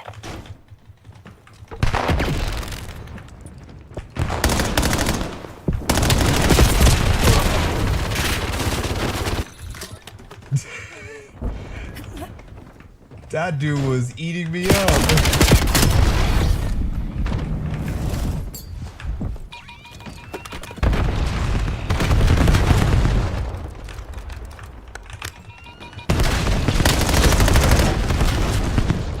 Lin requesting CUAV tasking. Authorizing UAV tasking.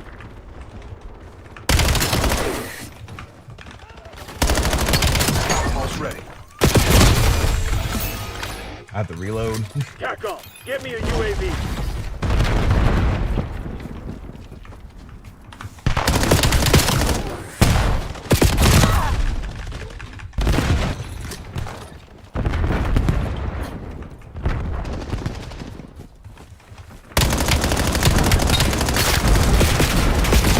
Like, that Hostile dude UAV established really above. popped off on me like we're playing some ranked, man. This is like a non-ranked. That dude needs a chill pill.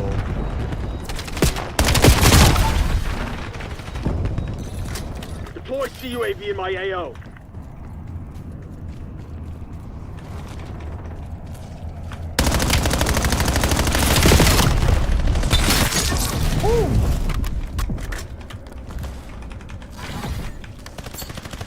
Incoming cluster.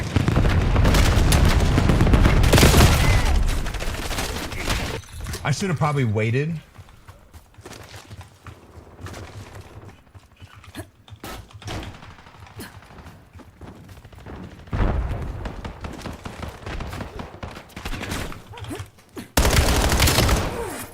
Then requesting UAV overflight. TACOM, launch counter UAV. Right after.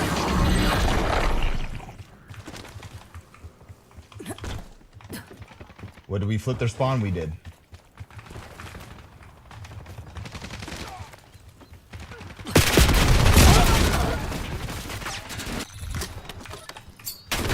Enemy thermal barrack.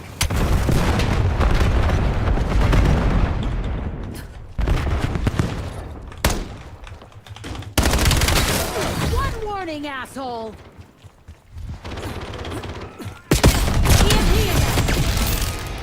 Enemy UAV detected. Oh, I thought I fully ranked up my MSI. Or my M15. I guess not.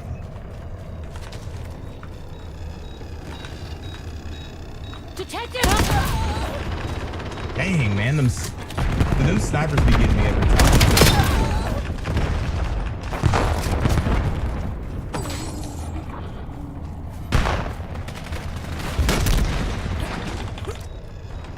Get down.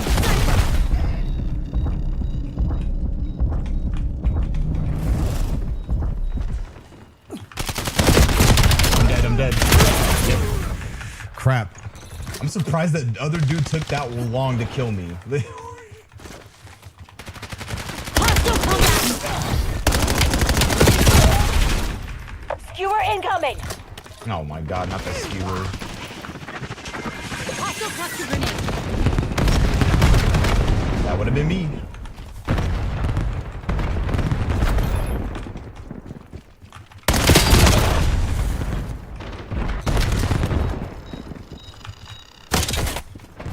Hostile UAV established above.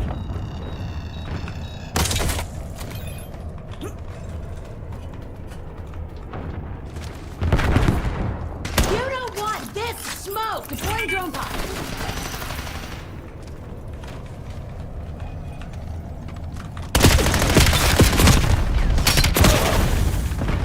Oof. I feel like I should have had a double there, but I kind of choked that.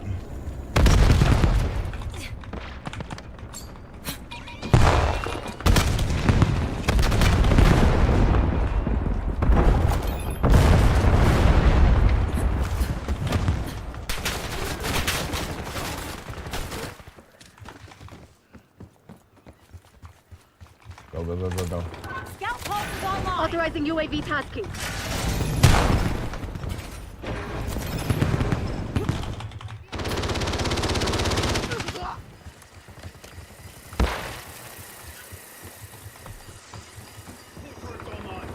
Then requesting UAV tasking.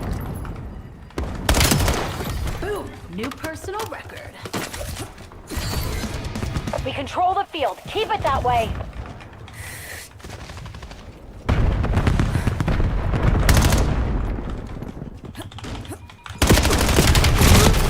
Dang, man. Are we winning too? Field teams are bugging out. Hey, two Figure more out wins. what they were We just hiding. need two more. We got it, man. We got just what we need needed. All just need units two more. paid.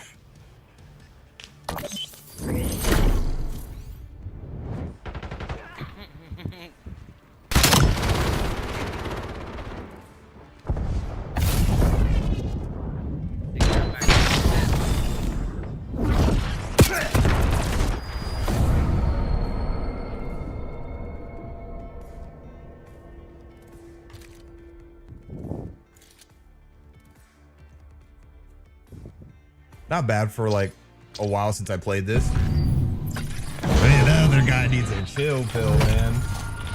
That was like my first game on.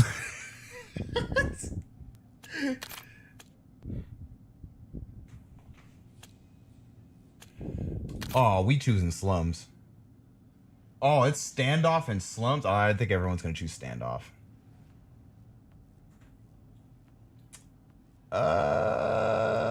I mean, I guess. Yeah. I don't care what map is voted for this one because both of these are good.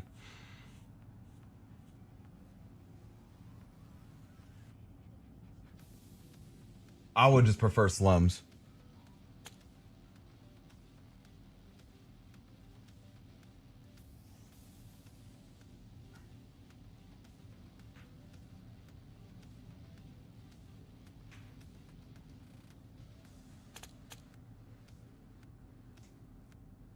All right.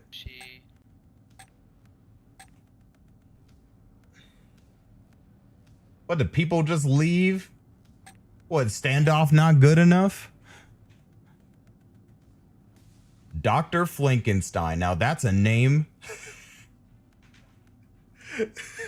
That's a, I guess you could call that a creative name. Oh man. Oh my goodness, I have Benny Blanco on my team again.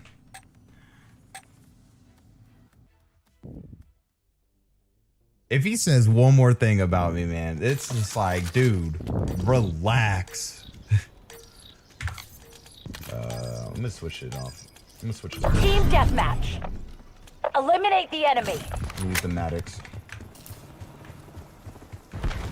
Let me see this. Oh, I don't even have a freaking sight on Lead's this. ours. Stay on task. I'm going full iron on this one. Enemies took the lead. Make them regret it. Oh my god, my aim is trash right now.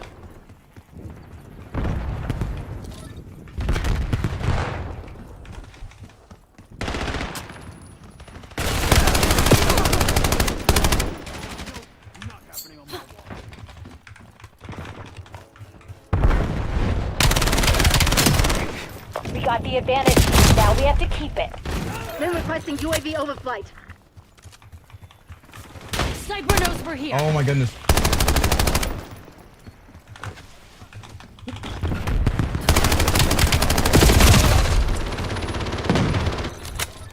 Okay, I am not locked in. Two. TACOM, I'm on expecting the counter time to UAV. kill to happen a little too Stay fast. tight. On that. We're in the lead. There we go. Authorizing UAV mission.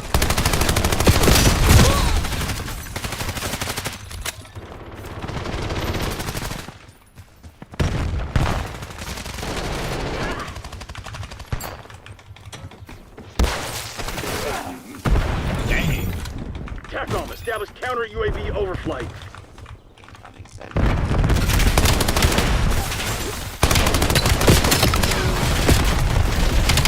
One warning, asshole.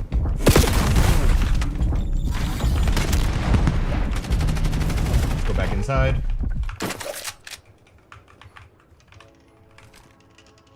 Someone's coming this way. I already know it for sure. Either that or behind.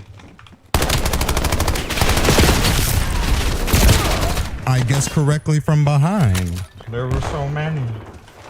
Oh my god. Frag thrown. That was a horrible frag throw.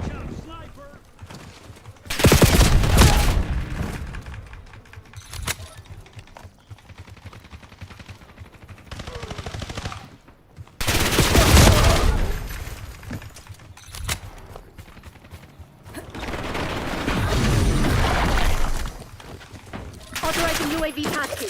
Oh my goodness, he scared the crap out of me. He's up, he's up, he's up, he's up. You know, I have You're an falling SMG. behind, Black Ops. Why am I not using it?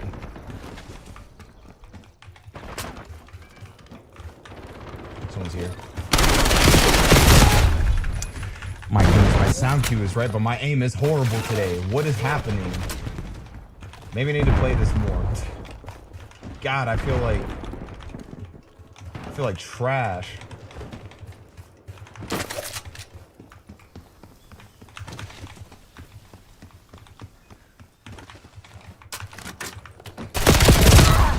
I didn't want to switch the gun, man.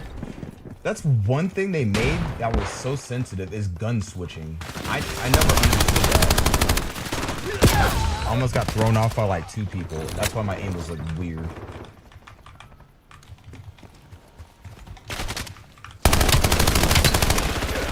Good shit.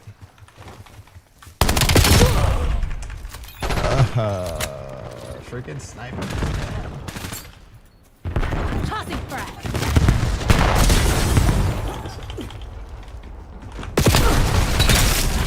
Yeah. Tack off. Get me a UAV. Get down, sniper. I lost that? Oh, okay. All right. Deploy CUAV in my AO.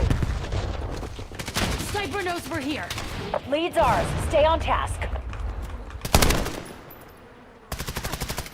Got him. Sweet.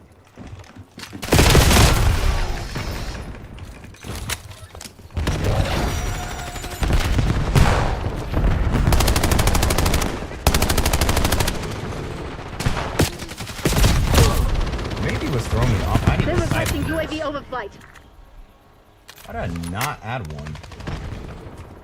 See if that. Let's see if that makes a difference.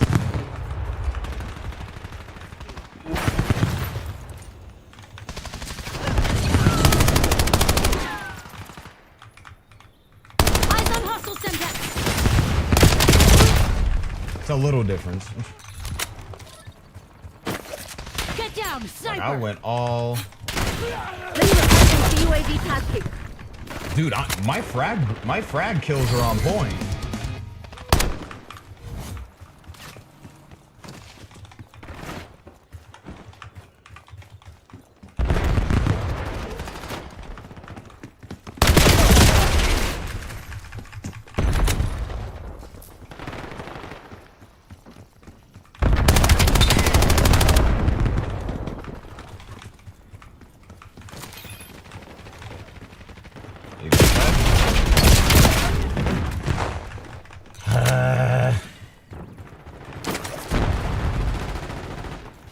Eyes on hostile Semtex. Thank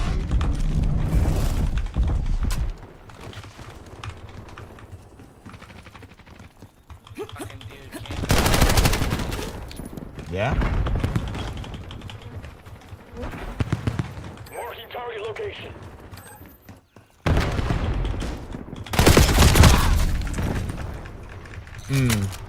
Enemy UAV detected.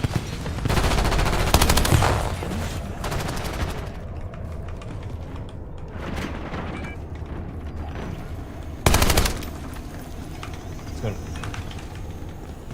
You don't want this smoke. Trust me. Well, it was either me or the drone gonna get me.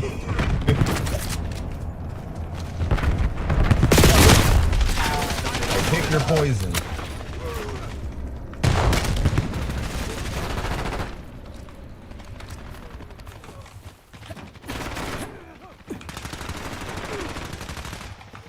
I cannot fucking get it straight.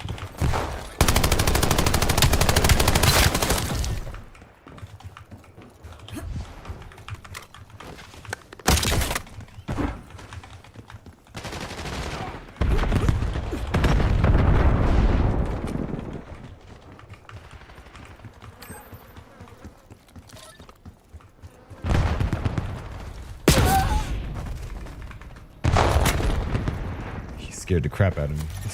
Hostile Archangel.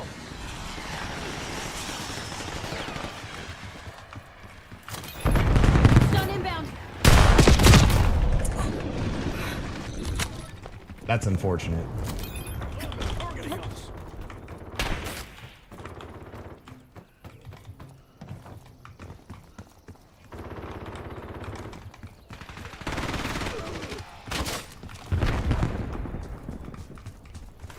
Sniper knows we're here.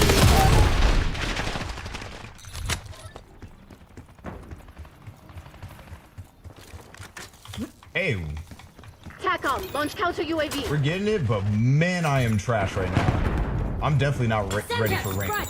I'm dead. Hostile soldier there. Yeah. I'm definitely not Got the ready guild for rank right where right we now. want I'm, them. Keep it tight. this whole video is about to be like, man, I am so trash. I should have kept playing, man, because now I'm just terrible. I'm surprised that we're winning this because I am doing horrible.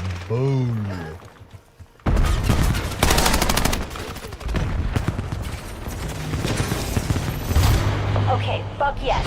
AO secured. Resupply teams inbound. Oh my god. Remember, we were never here. You're bad.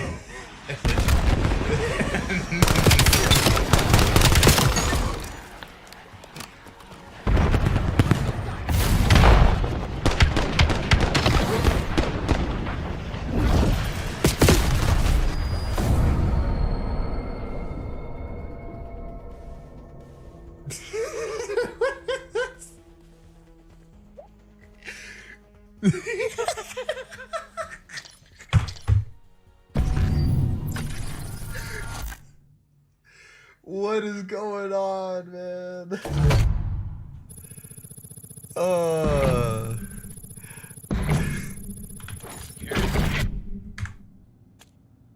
No, if they start talking in the chat, man, it ain't gonna be that terrible, right?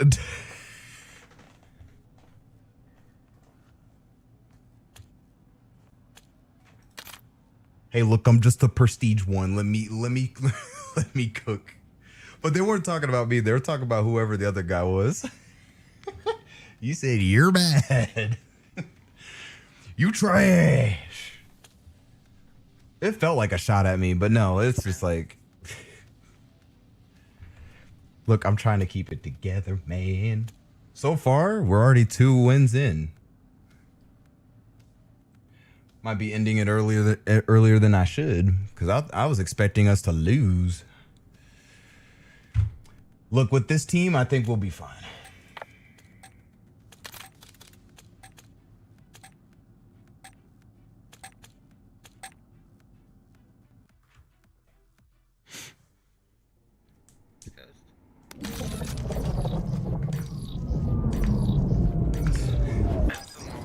Fucking donut lord, man. Team deathmatch. Destroy those guild a-holes.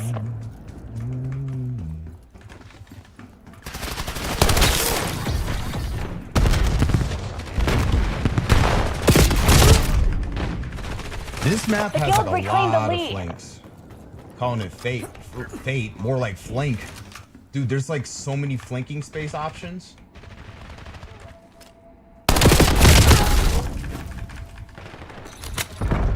I feel like I had that, and I choked. But that's okay.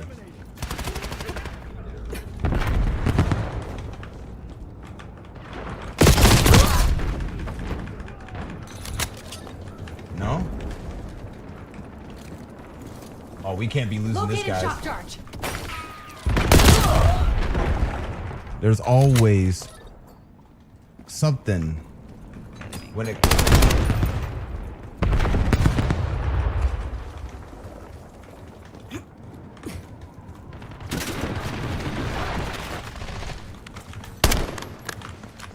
Hostiles released a skewer. Oh my goodness.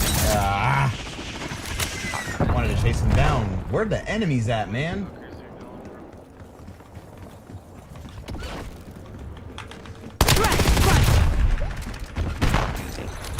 And I can't back it up, man. That's what's irritating me. No?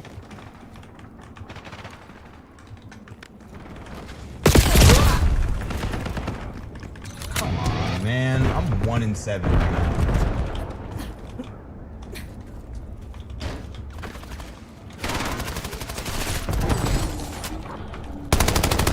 Hostile grenade.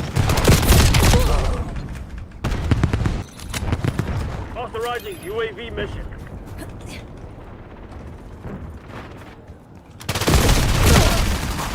Like, hold on a second. Hold on.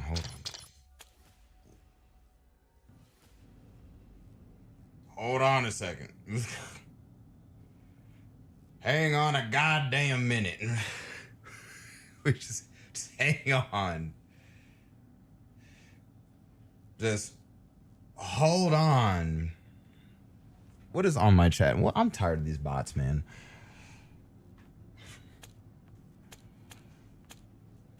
All right, so hey, come on, man. Hold on just hold on a damn second. we gotta take it back a notch. I don't even snipe. Like, my sniping has gotten worse too, so it's like a lot of things I need to re-pick back up and just start getting better again. Base weapon locked. There is a new assault rifle. This looks high damage, huh? But there's just other ones that could just do better. So what makes you different?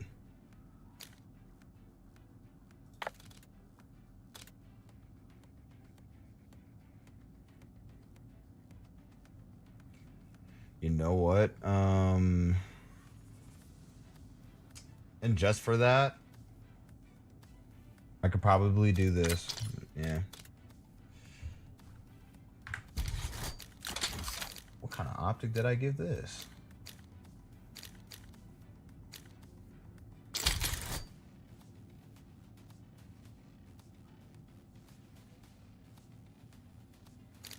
What is this barrel?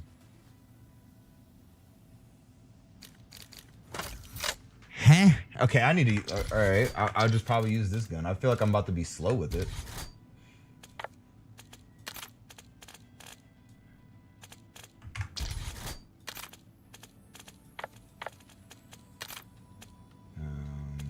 Where's all my camos at?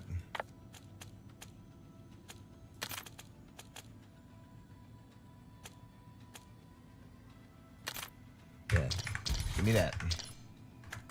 LA Thieves, baby.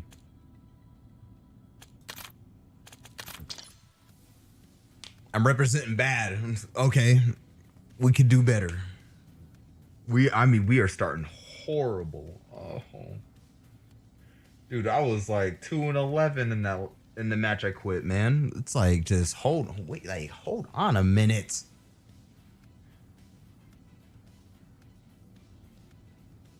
Like, hang on a goddamn minute. We need to take a breather. Because what the fuck is happening? Oh, no, it's GG's. Exposure? More like the past 3 games I've been getting exposed. And it's mid-game too.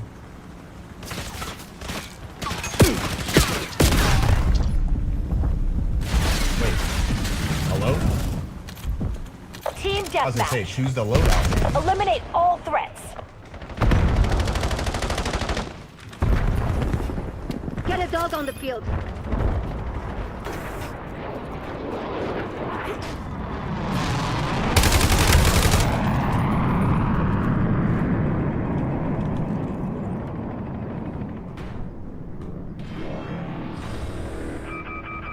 Positive identity.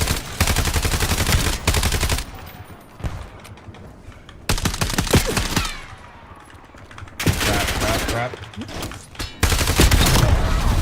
The fact that I survived that is insane.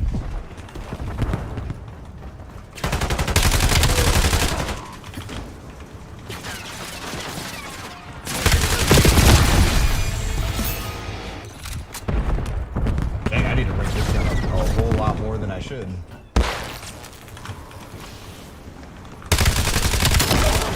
Loop closed. This gun kind of hits.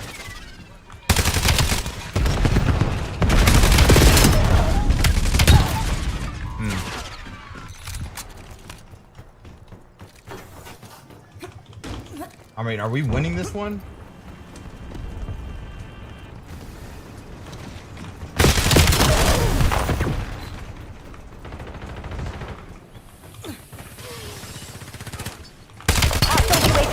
above.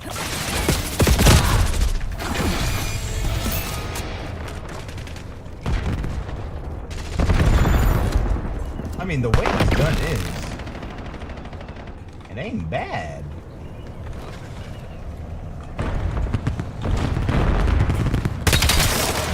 That's a kill.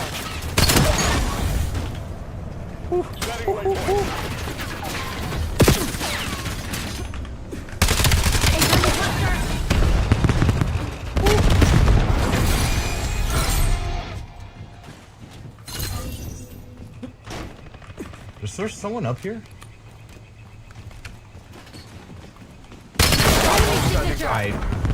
I figured. I heard a noise.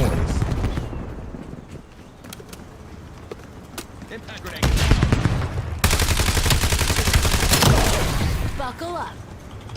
Launch Stewart on my mark. Aim could use some work right now, but it's progressing slowly. Are available for assignment.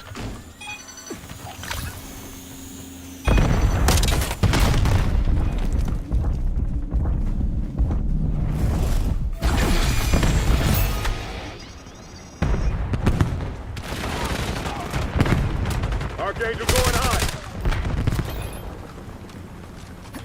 Enemy UAV detected. You are incoming. Asshole.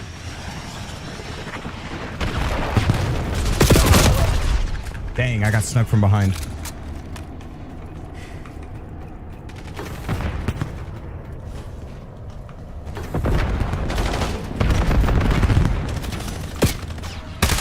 Hostile UAV established above. Move. Guys, this is good. We're in the lead. Maintain We current definitely posture. are, bro. Enemy care package We're dropping. maintaining it. Trace successful. Maintaining as it should.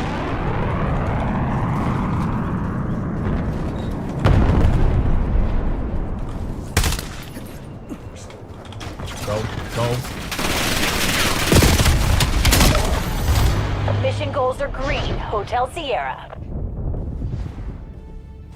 Tack on. Get the bubbly on ice. I think I did good. Oh. Target down.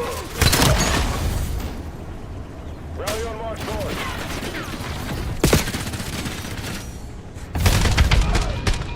Hostile cluster grenade.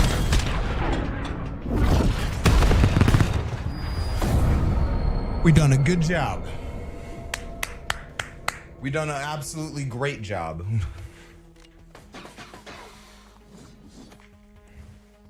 I'll take that. Now we unlocked rank play, but we're not jumping in yet. I think the next stream we'll probably jump in for ranked. Probably. I think I'm about to be practicing a bit more before we just jump straight in, because I know they're going to be playing other different game modes. So we're going to just... What the heck is Torque? The fact that we're voting this over Torment is crazy. But it must be that good.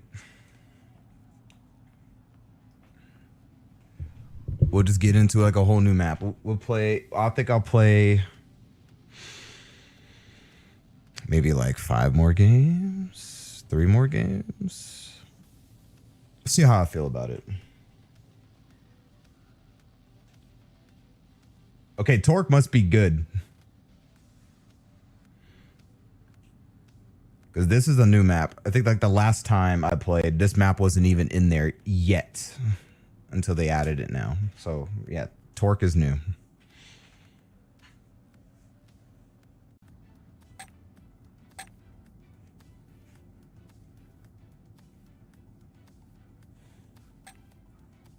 Mo is unique. Okay. Get back in with the same gun. Oh, with the talking. So, babes. Uh-huh. And you're on my team.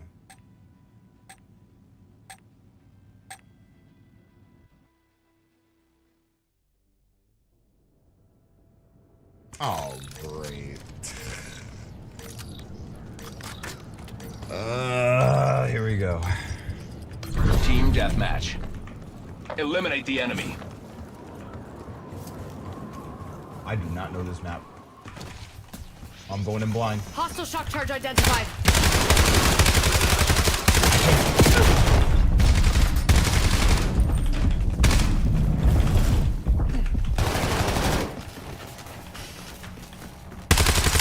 Hostile cluster. Get down. Take that.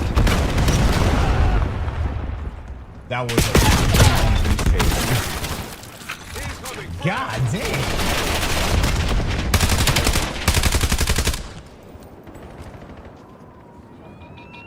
Hostile cluster. Get down. Go back, go back, go back, go back. Dang. I couldn't get the kill in fast enough. Be careful.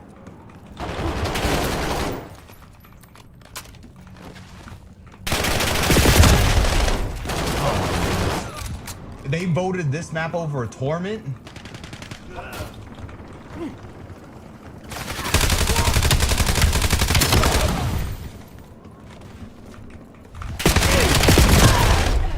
I think Torment was better. That's just me. And you can find people. I mean, you can find people in this one too. I just think the layout in Torment was better. Tracking mover. Dang, I just got C4'd.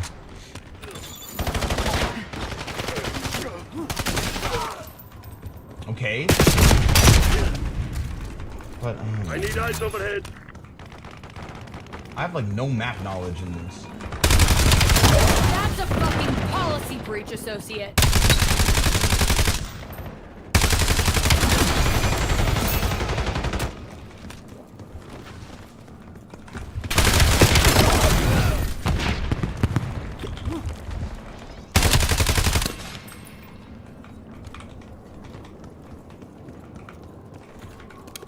Let me just reload. Advantage is ours. Oh Hold it. my god. I'll give you the benefit of the doubt.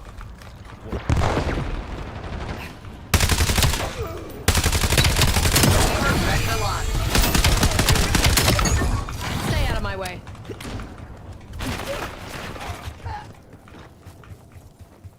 I'm going with the pistol.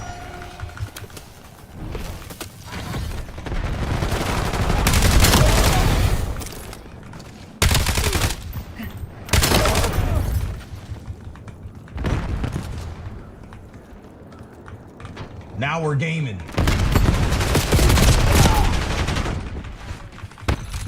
Yeah, we getting in there now.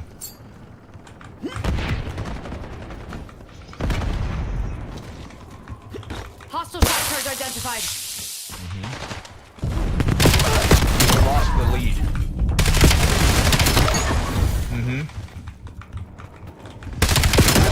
Uh-huh.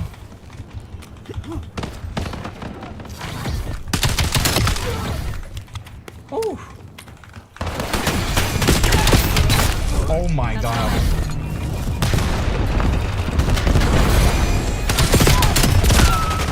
And it was just a pistol. It was just a pistol. I was going in. The assault rifle was just non-existent.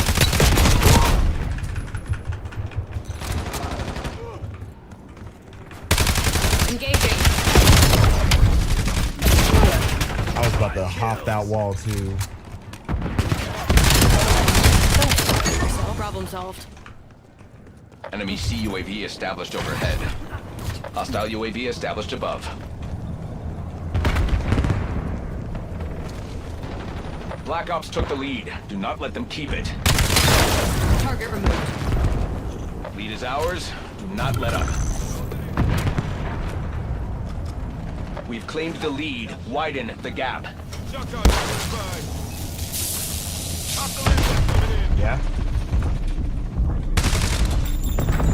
Hostile shock charge identified. That's a fucking policy breach, associate.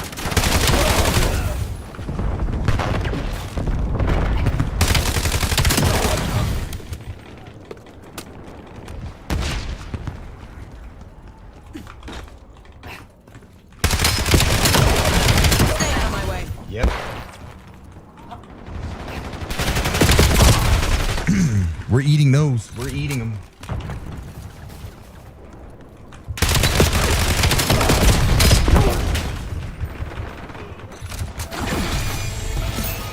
Whoa, whoa, whoa, whoa, whoa. UAV detected. Where'd I spawn? What is this? Where did I spawn?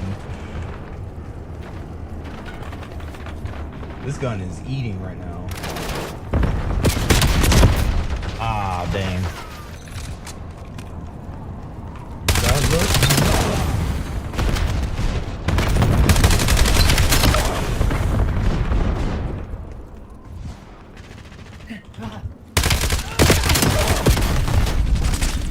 Oh, I have to reload. I have to reload. Hostile UAV established above. He's about to run this way. He's about to run this way.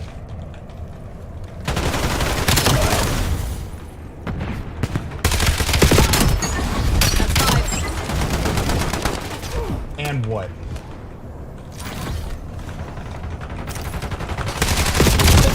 I thought he slid. I looked a little too far there. Are you serious? Maybe I'm just trash at shooting shock charges. Oh my goodness, they're like, it's like a bunch of ants crawling out of an ant colony.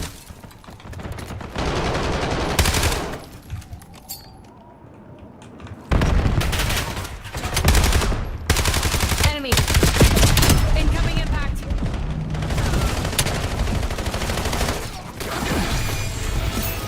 They're falling apart. Go for the jugular.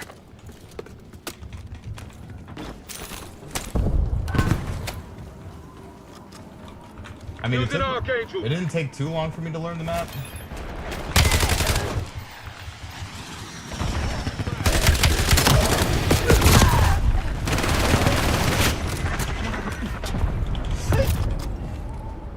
You didn't even give me a chance to jump on the wall? Okay. I was about to get to the wall. Top scorers have been earmarked for elevation. I was about to get Another to the clean wall, ledger. man. I'll update the shareholders myself. Like what?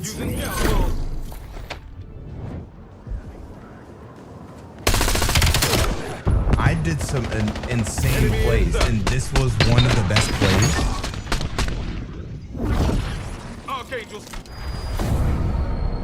I mean, I guess. Sure. I don't know how that even happened, man. Yeah, cool skin. I don't know. Season mid.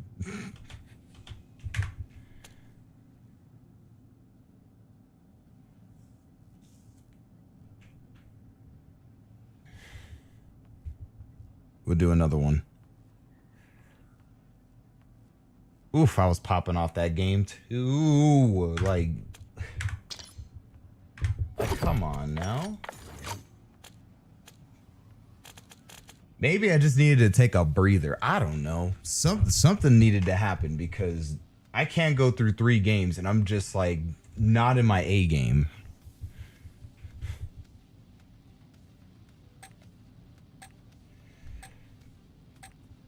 Oh no. It's about to be a Nuketown disaster.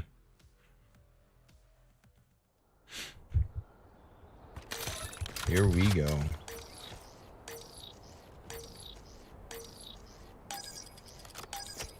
Team deathmatch.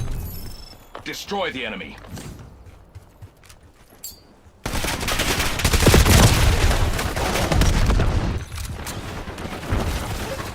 Oh my. Enemy UAV detected. Sniper! Got you! I aimed a little too low. That is okay. That was on me anyways. Hostile grenade incoming! I did not.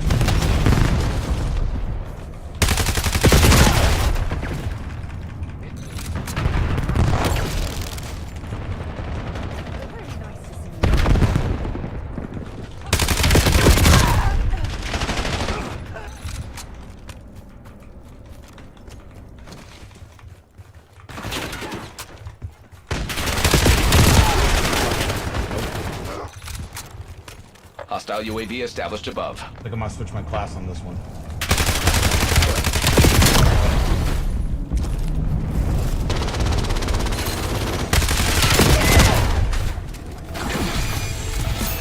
But I want to rank up. Nah, I'm gonna rank up the AK-27.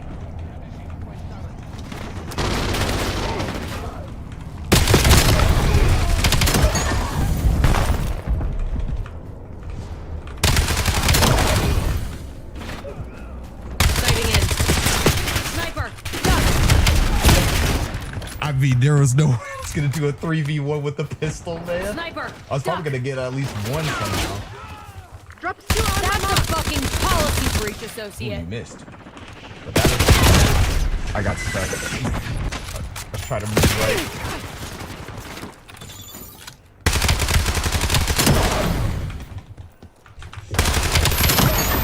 That's our ledger balanced.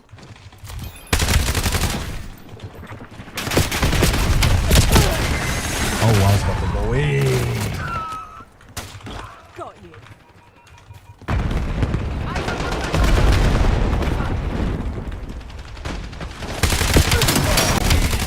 Maintain current posture. Activity.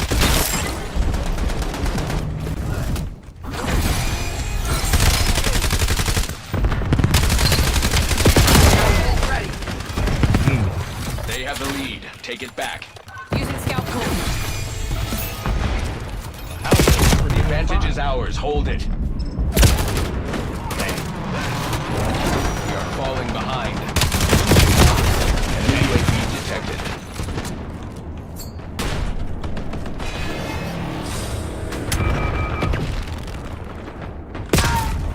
That's these snipers, man.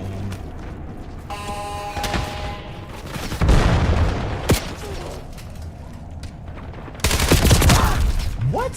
Oh, I aimed a little too high. Be aware, enemy watchdog helo incoming. Don't flatter yourself. It's just business. Hostile UAV established above.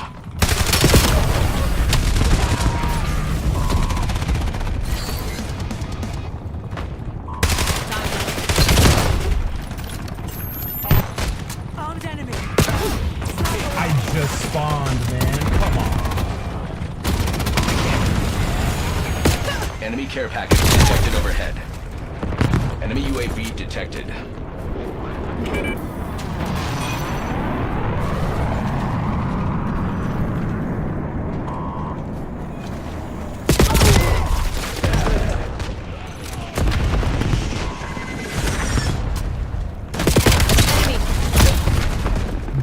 Dude just dolphin dived to his death. I mean, I seen the vision. He was cooking.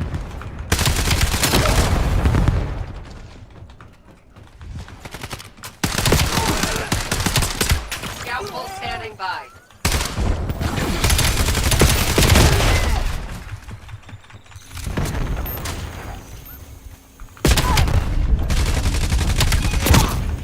Dude, the amount of snipers, man. We need to relax.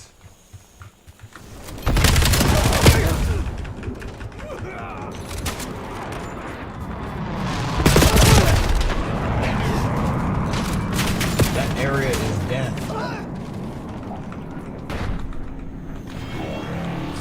Requesting dog on my grid.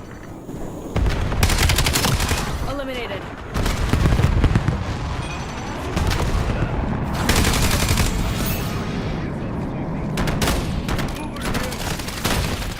Sniper, duck. We've claimed the lead. Widen the gap.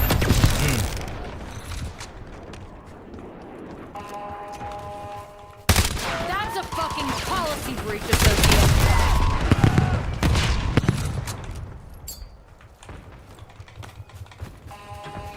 Hostile UAV established above. Come on, I was so close to killing him, man.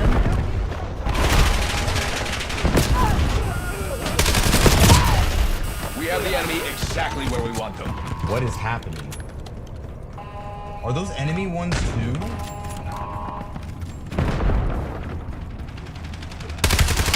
Field upgrade neutralized. Enemy UAV detected. Oh, there's more on top of this. Yeah, someone's up there.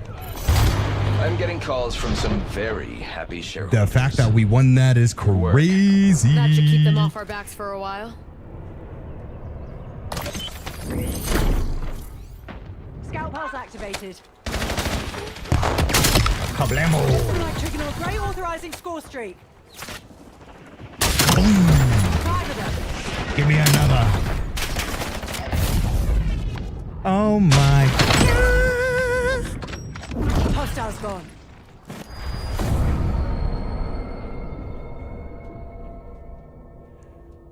We eat those. That synchronization is crazy. What? They all just use it at the same time. Oh man.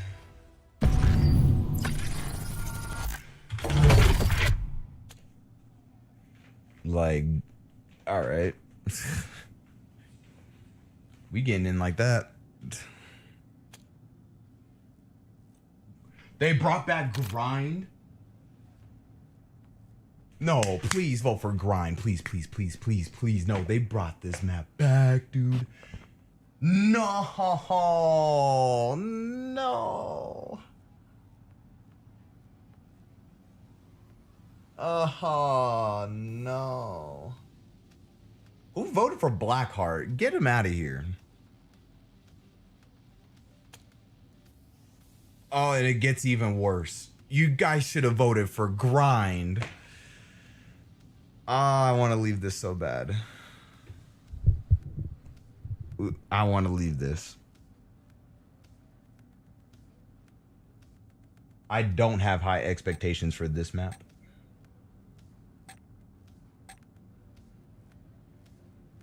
This will be left in the dust.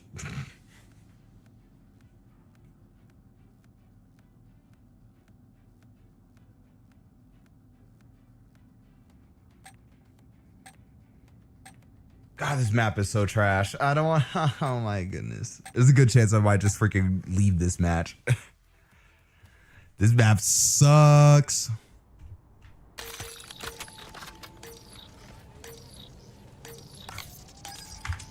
I want to keep ranking this weapon up. Team deathmatch. All assets move to engage unauthorized with personnel. this map, probably not.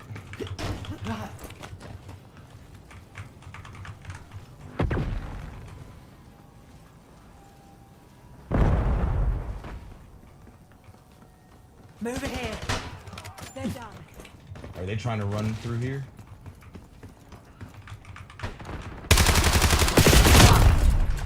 Dang, we already got flanked. It's GG's. They have the lead. Take it back.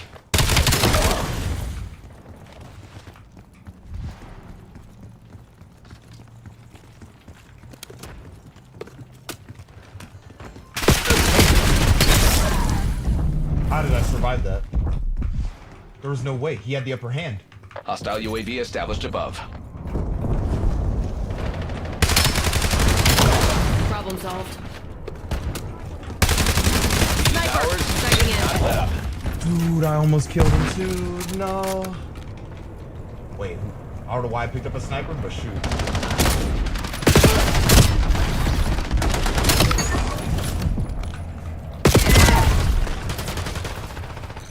Okay, me.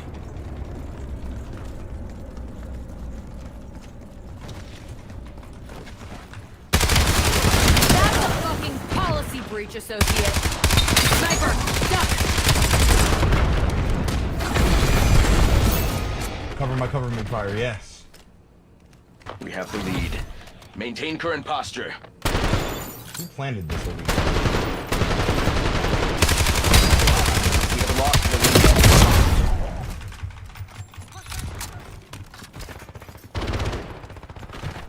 lead. The advantage is ours. Hold it. Hostile grenade incoming. Sniper, duck.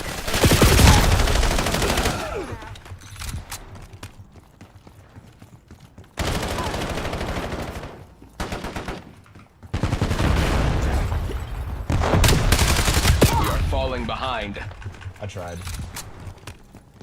Hey, whoever the way he built that sniper. Can I get a few pointers? Activity.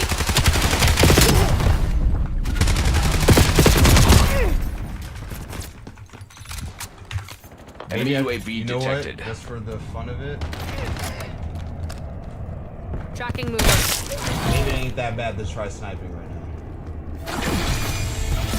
I have to get used to this.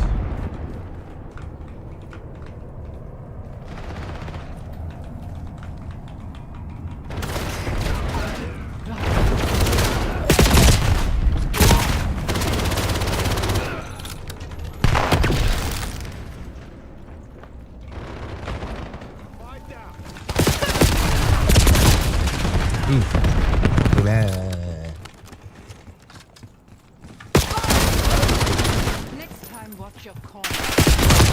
Come on, Hostile Can I UAV move? established above. Maybe. Oh no, I'm going here since they want to keep going through here.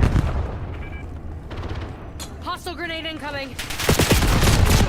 And then they flanked. I can't pick a side.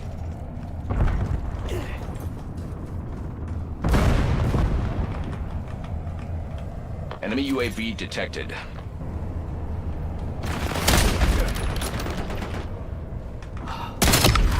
What the heck is going on?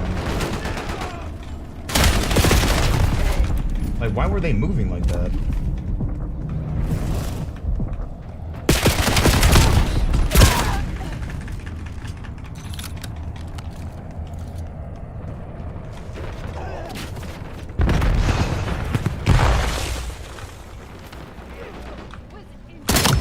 Target removed.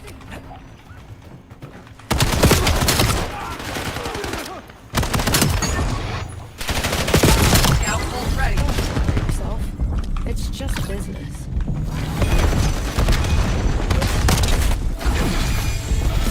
Hostile cluster. Get down. Yeah, you got me. No. Whatever I did, that was a different me. I don't even know what just Engaging. came through. Oh, I won't miss this. I won't miss the second time. Hostile UAV established above.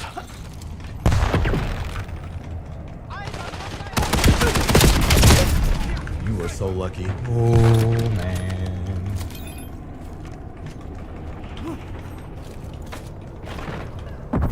Tracking mover. Enemy UAV detected.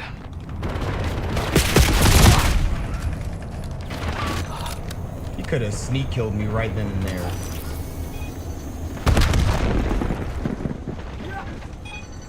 Activity.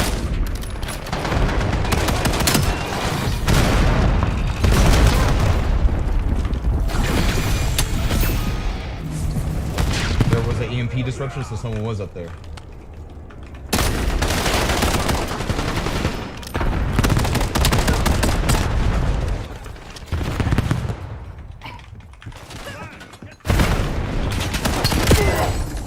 Good stuff. Actually, I can't even be mad at that. Oh my god. You just nasty with the gun.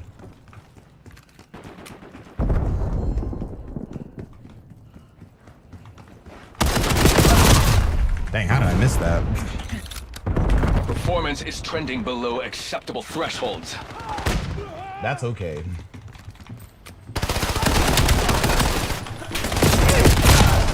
Next five. Hostile UAV established above. Would appear we had a I'll take an even misalignment 18-18 today. Damn it. Like, This oh is my beneath god. It was me? Clear.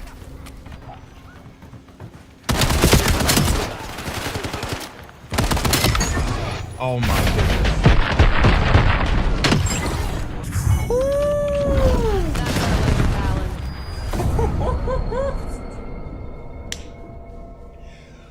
Oh, that was so clean. Oh, that was so clean. That felt great.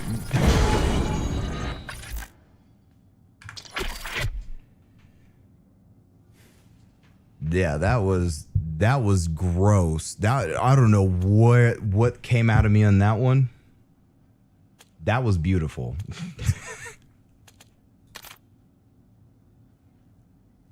I wish that can happen on like a 24/7 basis, and then I'll just be a disgusting person. Maybe I just need to play this game more, because this is like my first game back after like a few week hiatus. Like, that's bad. Like, it started rubbing me off that quick.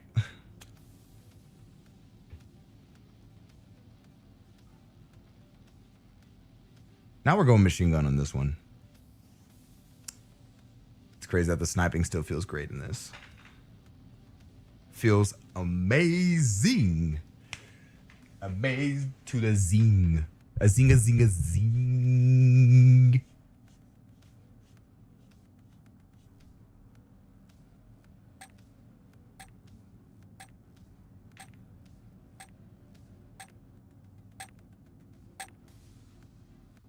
What time is it? I'll probably do like 3 more games. 2 more games. I'm really feeling it. Team deathmatch. Eliminate all unauthorized personnel. I know I'm not going to be using all these parts for like all these guns in the rank play, but my aiming and time to kill needs to be faster than this.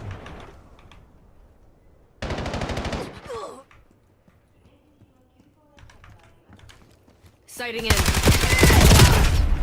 Dang. Now I think they're just gonna know we're waiting there.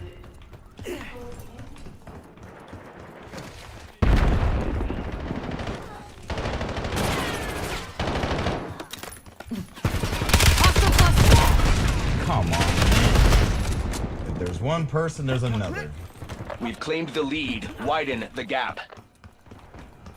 We'll definitely widen something. Ours, not let up. Did you get the other one? Put out the authorizing Did skewer. you get it, Jim? Authorizing UAV mission. Skewer release detected.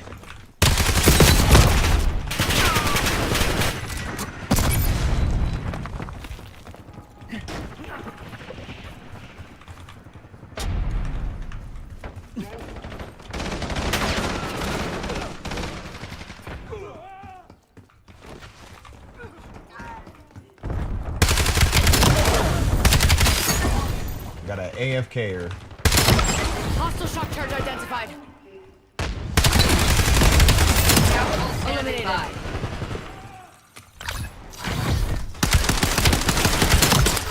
Stay out of my way. Sniper, duck. I forgot it's the ballistic knife, man. I thought I was gonna just straight up punch him. Using scout pulse. I gotta start knowing my inventory, man. That's stupid. That was stupid by me. Now the train's coming through.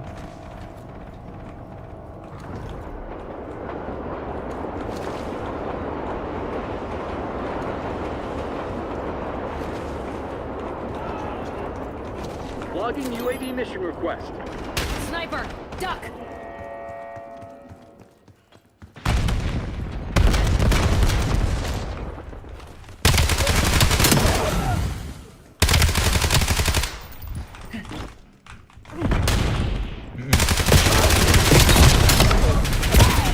Dang, I ran out of clip.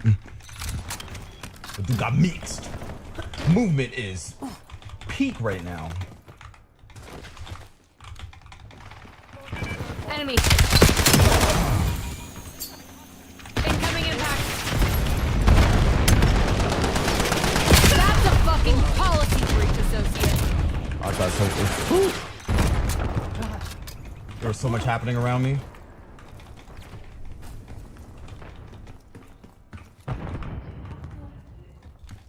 Sniper, duck. Nice.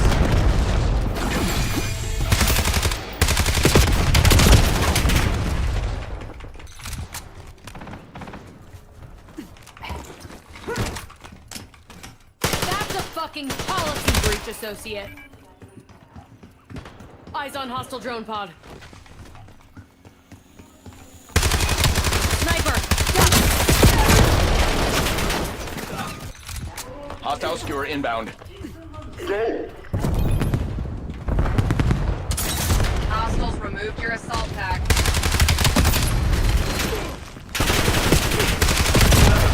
Oh my goodness.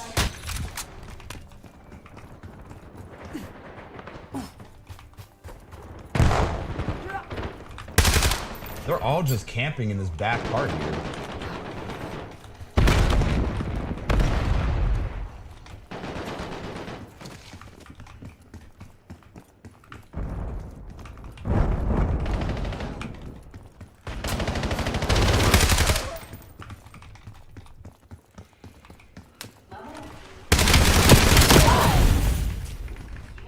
Okay.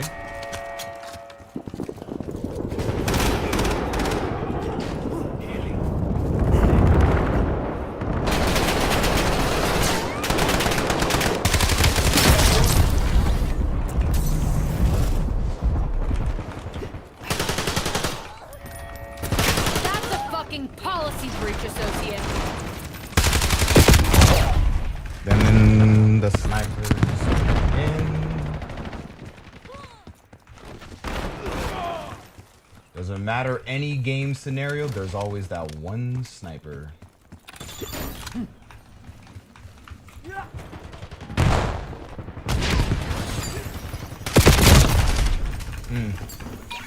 That was tough by me.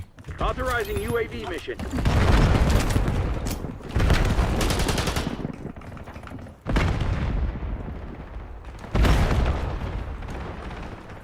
Your assault pack has been destroyed. I'm hearing a lot of steps.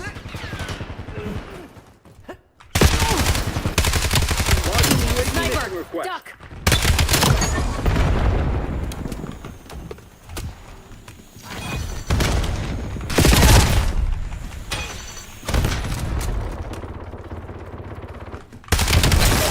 They're down.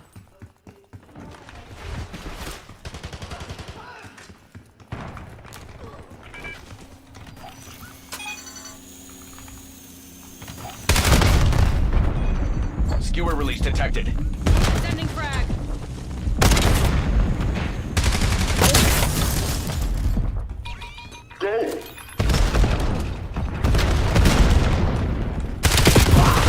Dang. That LMG is disgusting.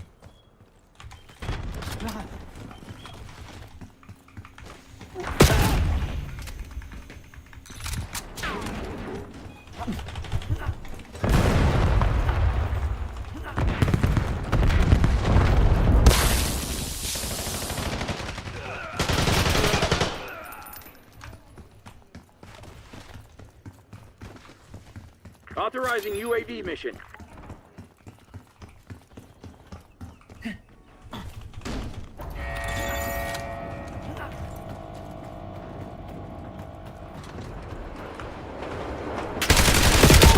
pushing, Sec Team. We are in the lead.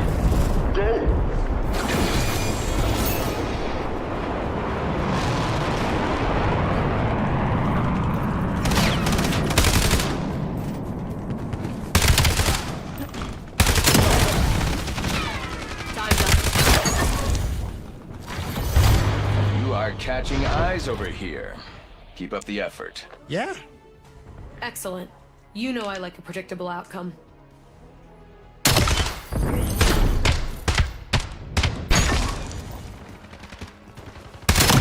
Hostile shock charge identified.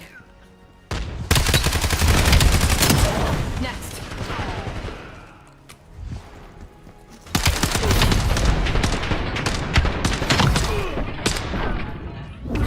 That's 5.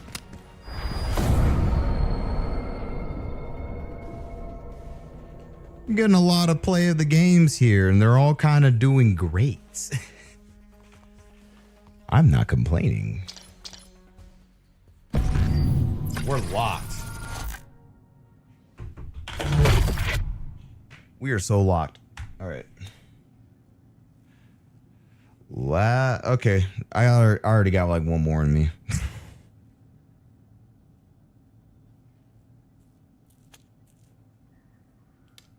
Please choose grind. Come on.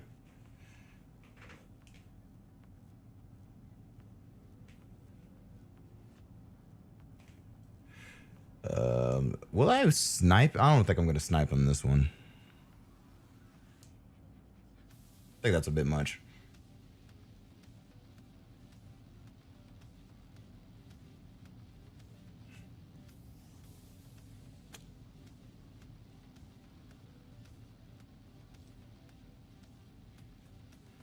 Someone's gonna be sniping in this map. I feel this is probably the same people.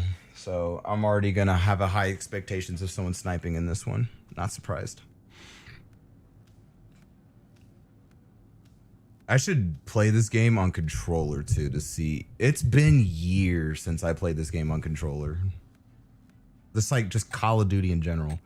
Like the last COD, I think whenever I went from controller to mouse and keyboard was Black Ops 3. That was pretty much it.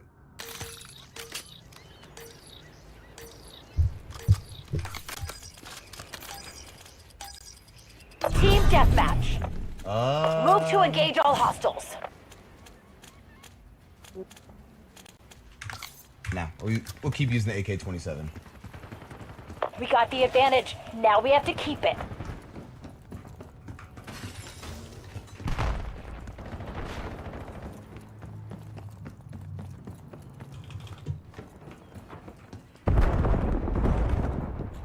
Behind you.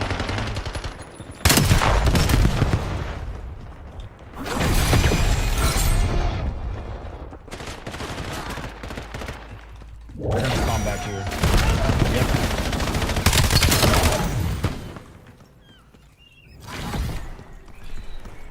They're all spawning back here.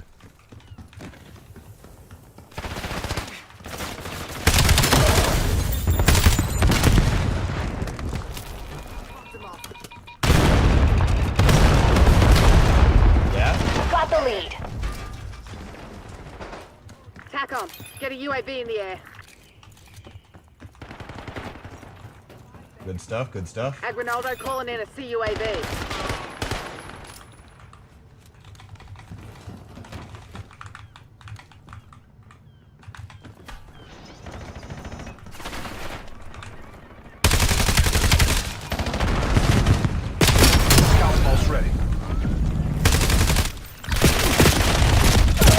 I didn't even know someone was camping there.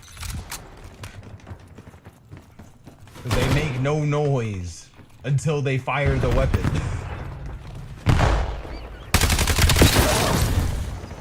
Right here on your left. Right?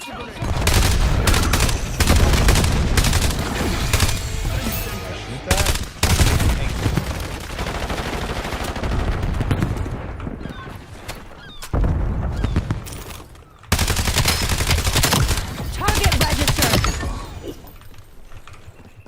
Next. I know some went down here, so we might have to clear it. We encountered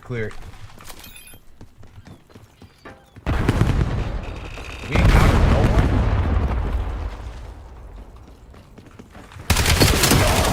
I highly doubt that. 5 assets degraded.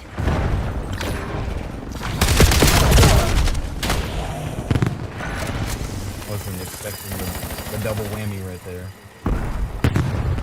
Yeah, they're about to get exploded.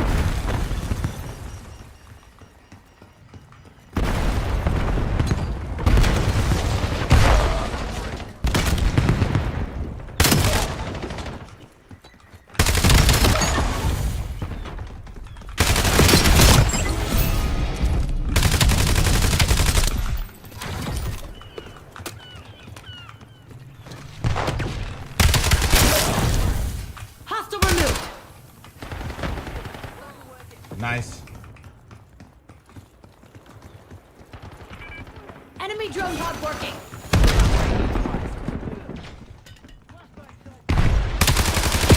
Found you. I was about to lose that too. Dang. It's alright. Ronaldo calling in UAV.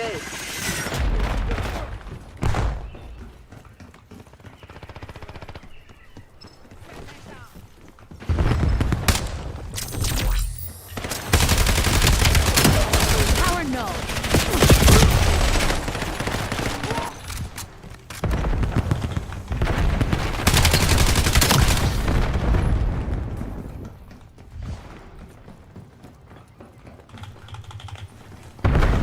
Establish UAV above. Drop skew on my mark. Give me a counter UAV in the air.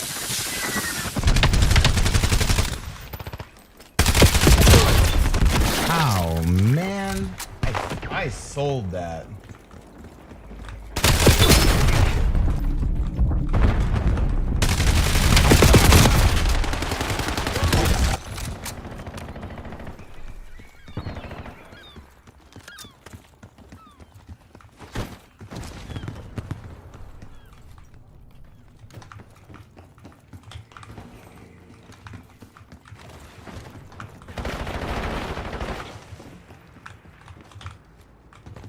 You don't want this smoke, trust me.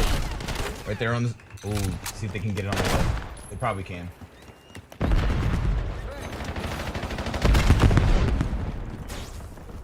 Good stuff. We are clearing this.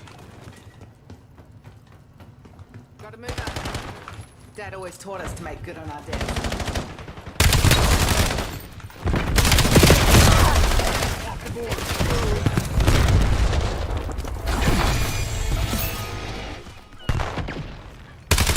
I fell from the top. That's okay.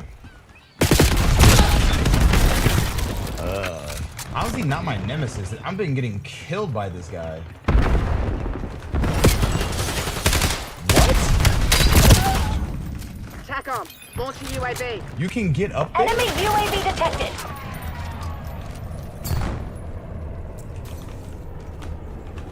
Hostiles released a skewer. Enemy impact grenade. Boosting contact. That's insane. They still can't make a comeback, so we got this. We got this in the bag.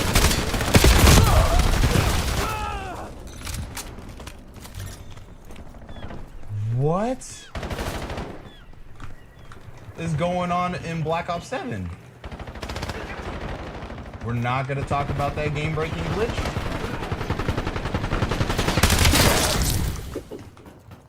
Stop that.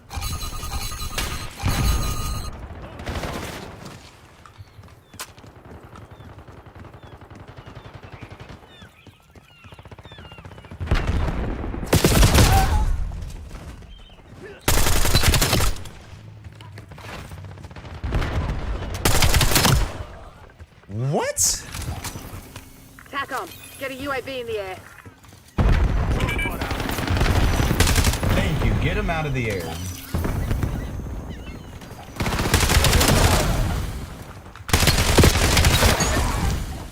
Eyes on hostile Semtex.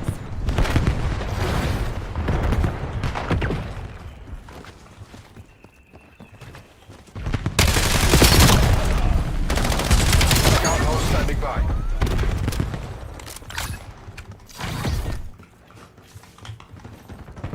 They're on the ropes. Don't let them fucking breathe. 5 down. Available for I assignment. still got him. Okay. Oh, they were spawning in like flies. Deploying fuel on your target. Scout pulse is online. Boom. Take that back to the board meeting. Remember, we were never here.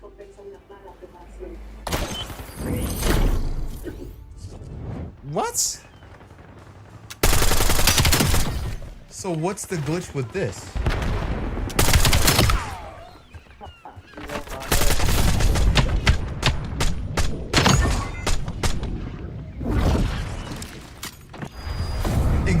My point exactly, Mustard. How?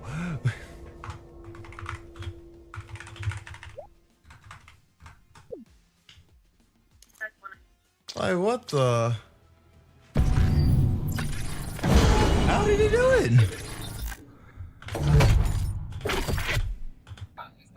What game-breaking glitch was that?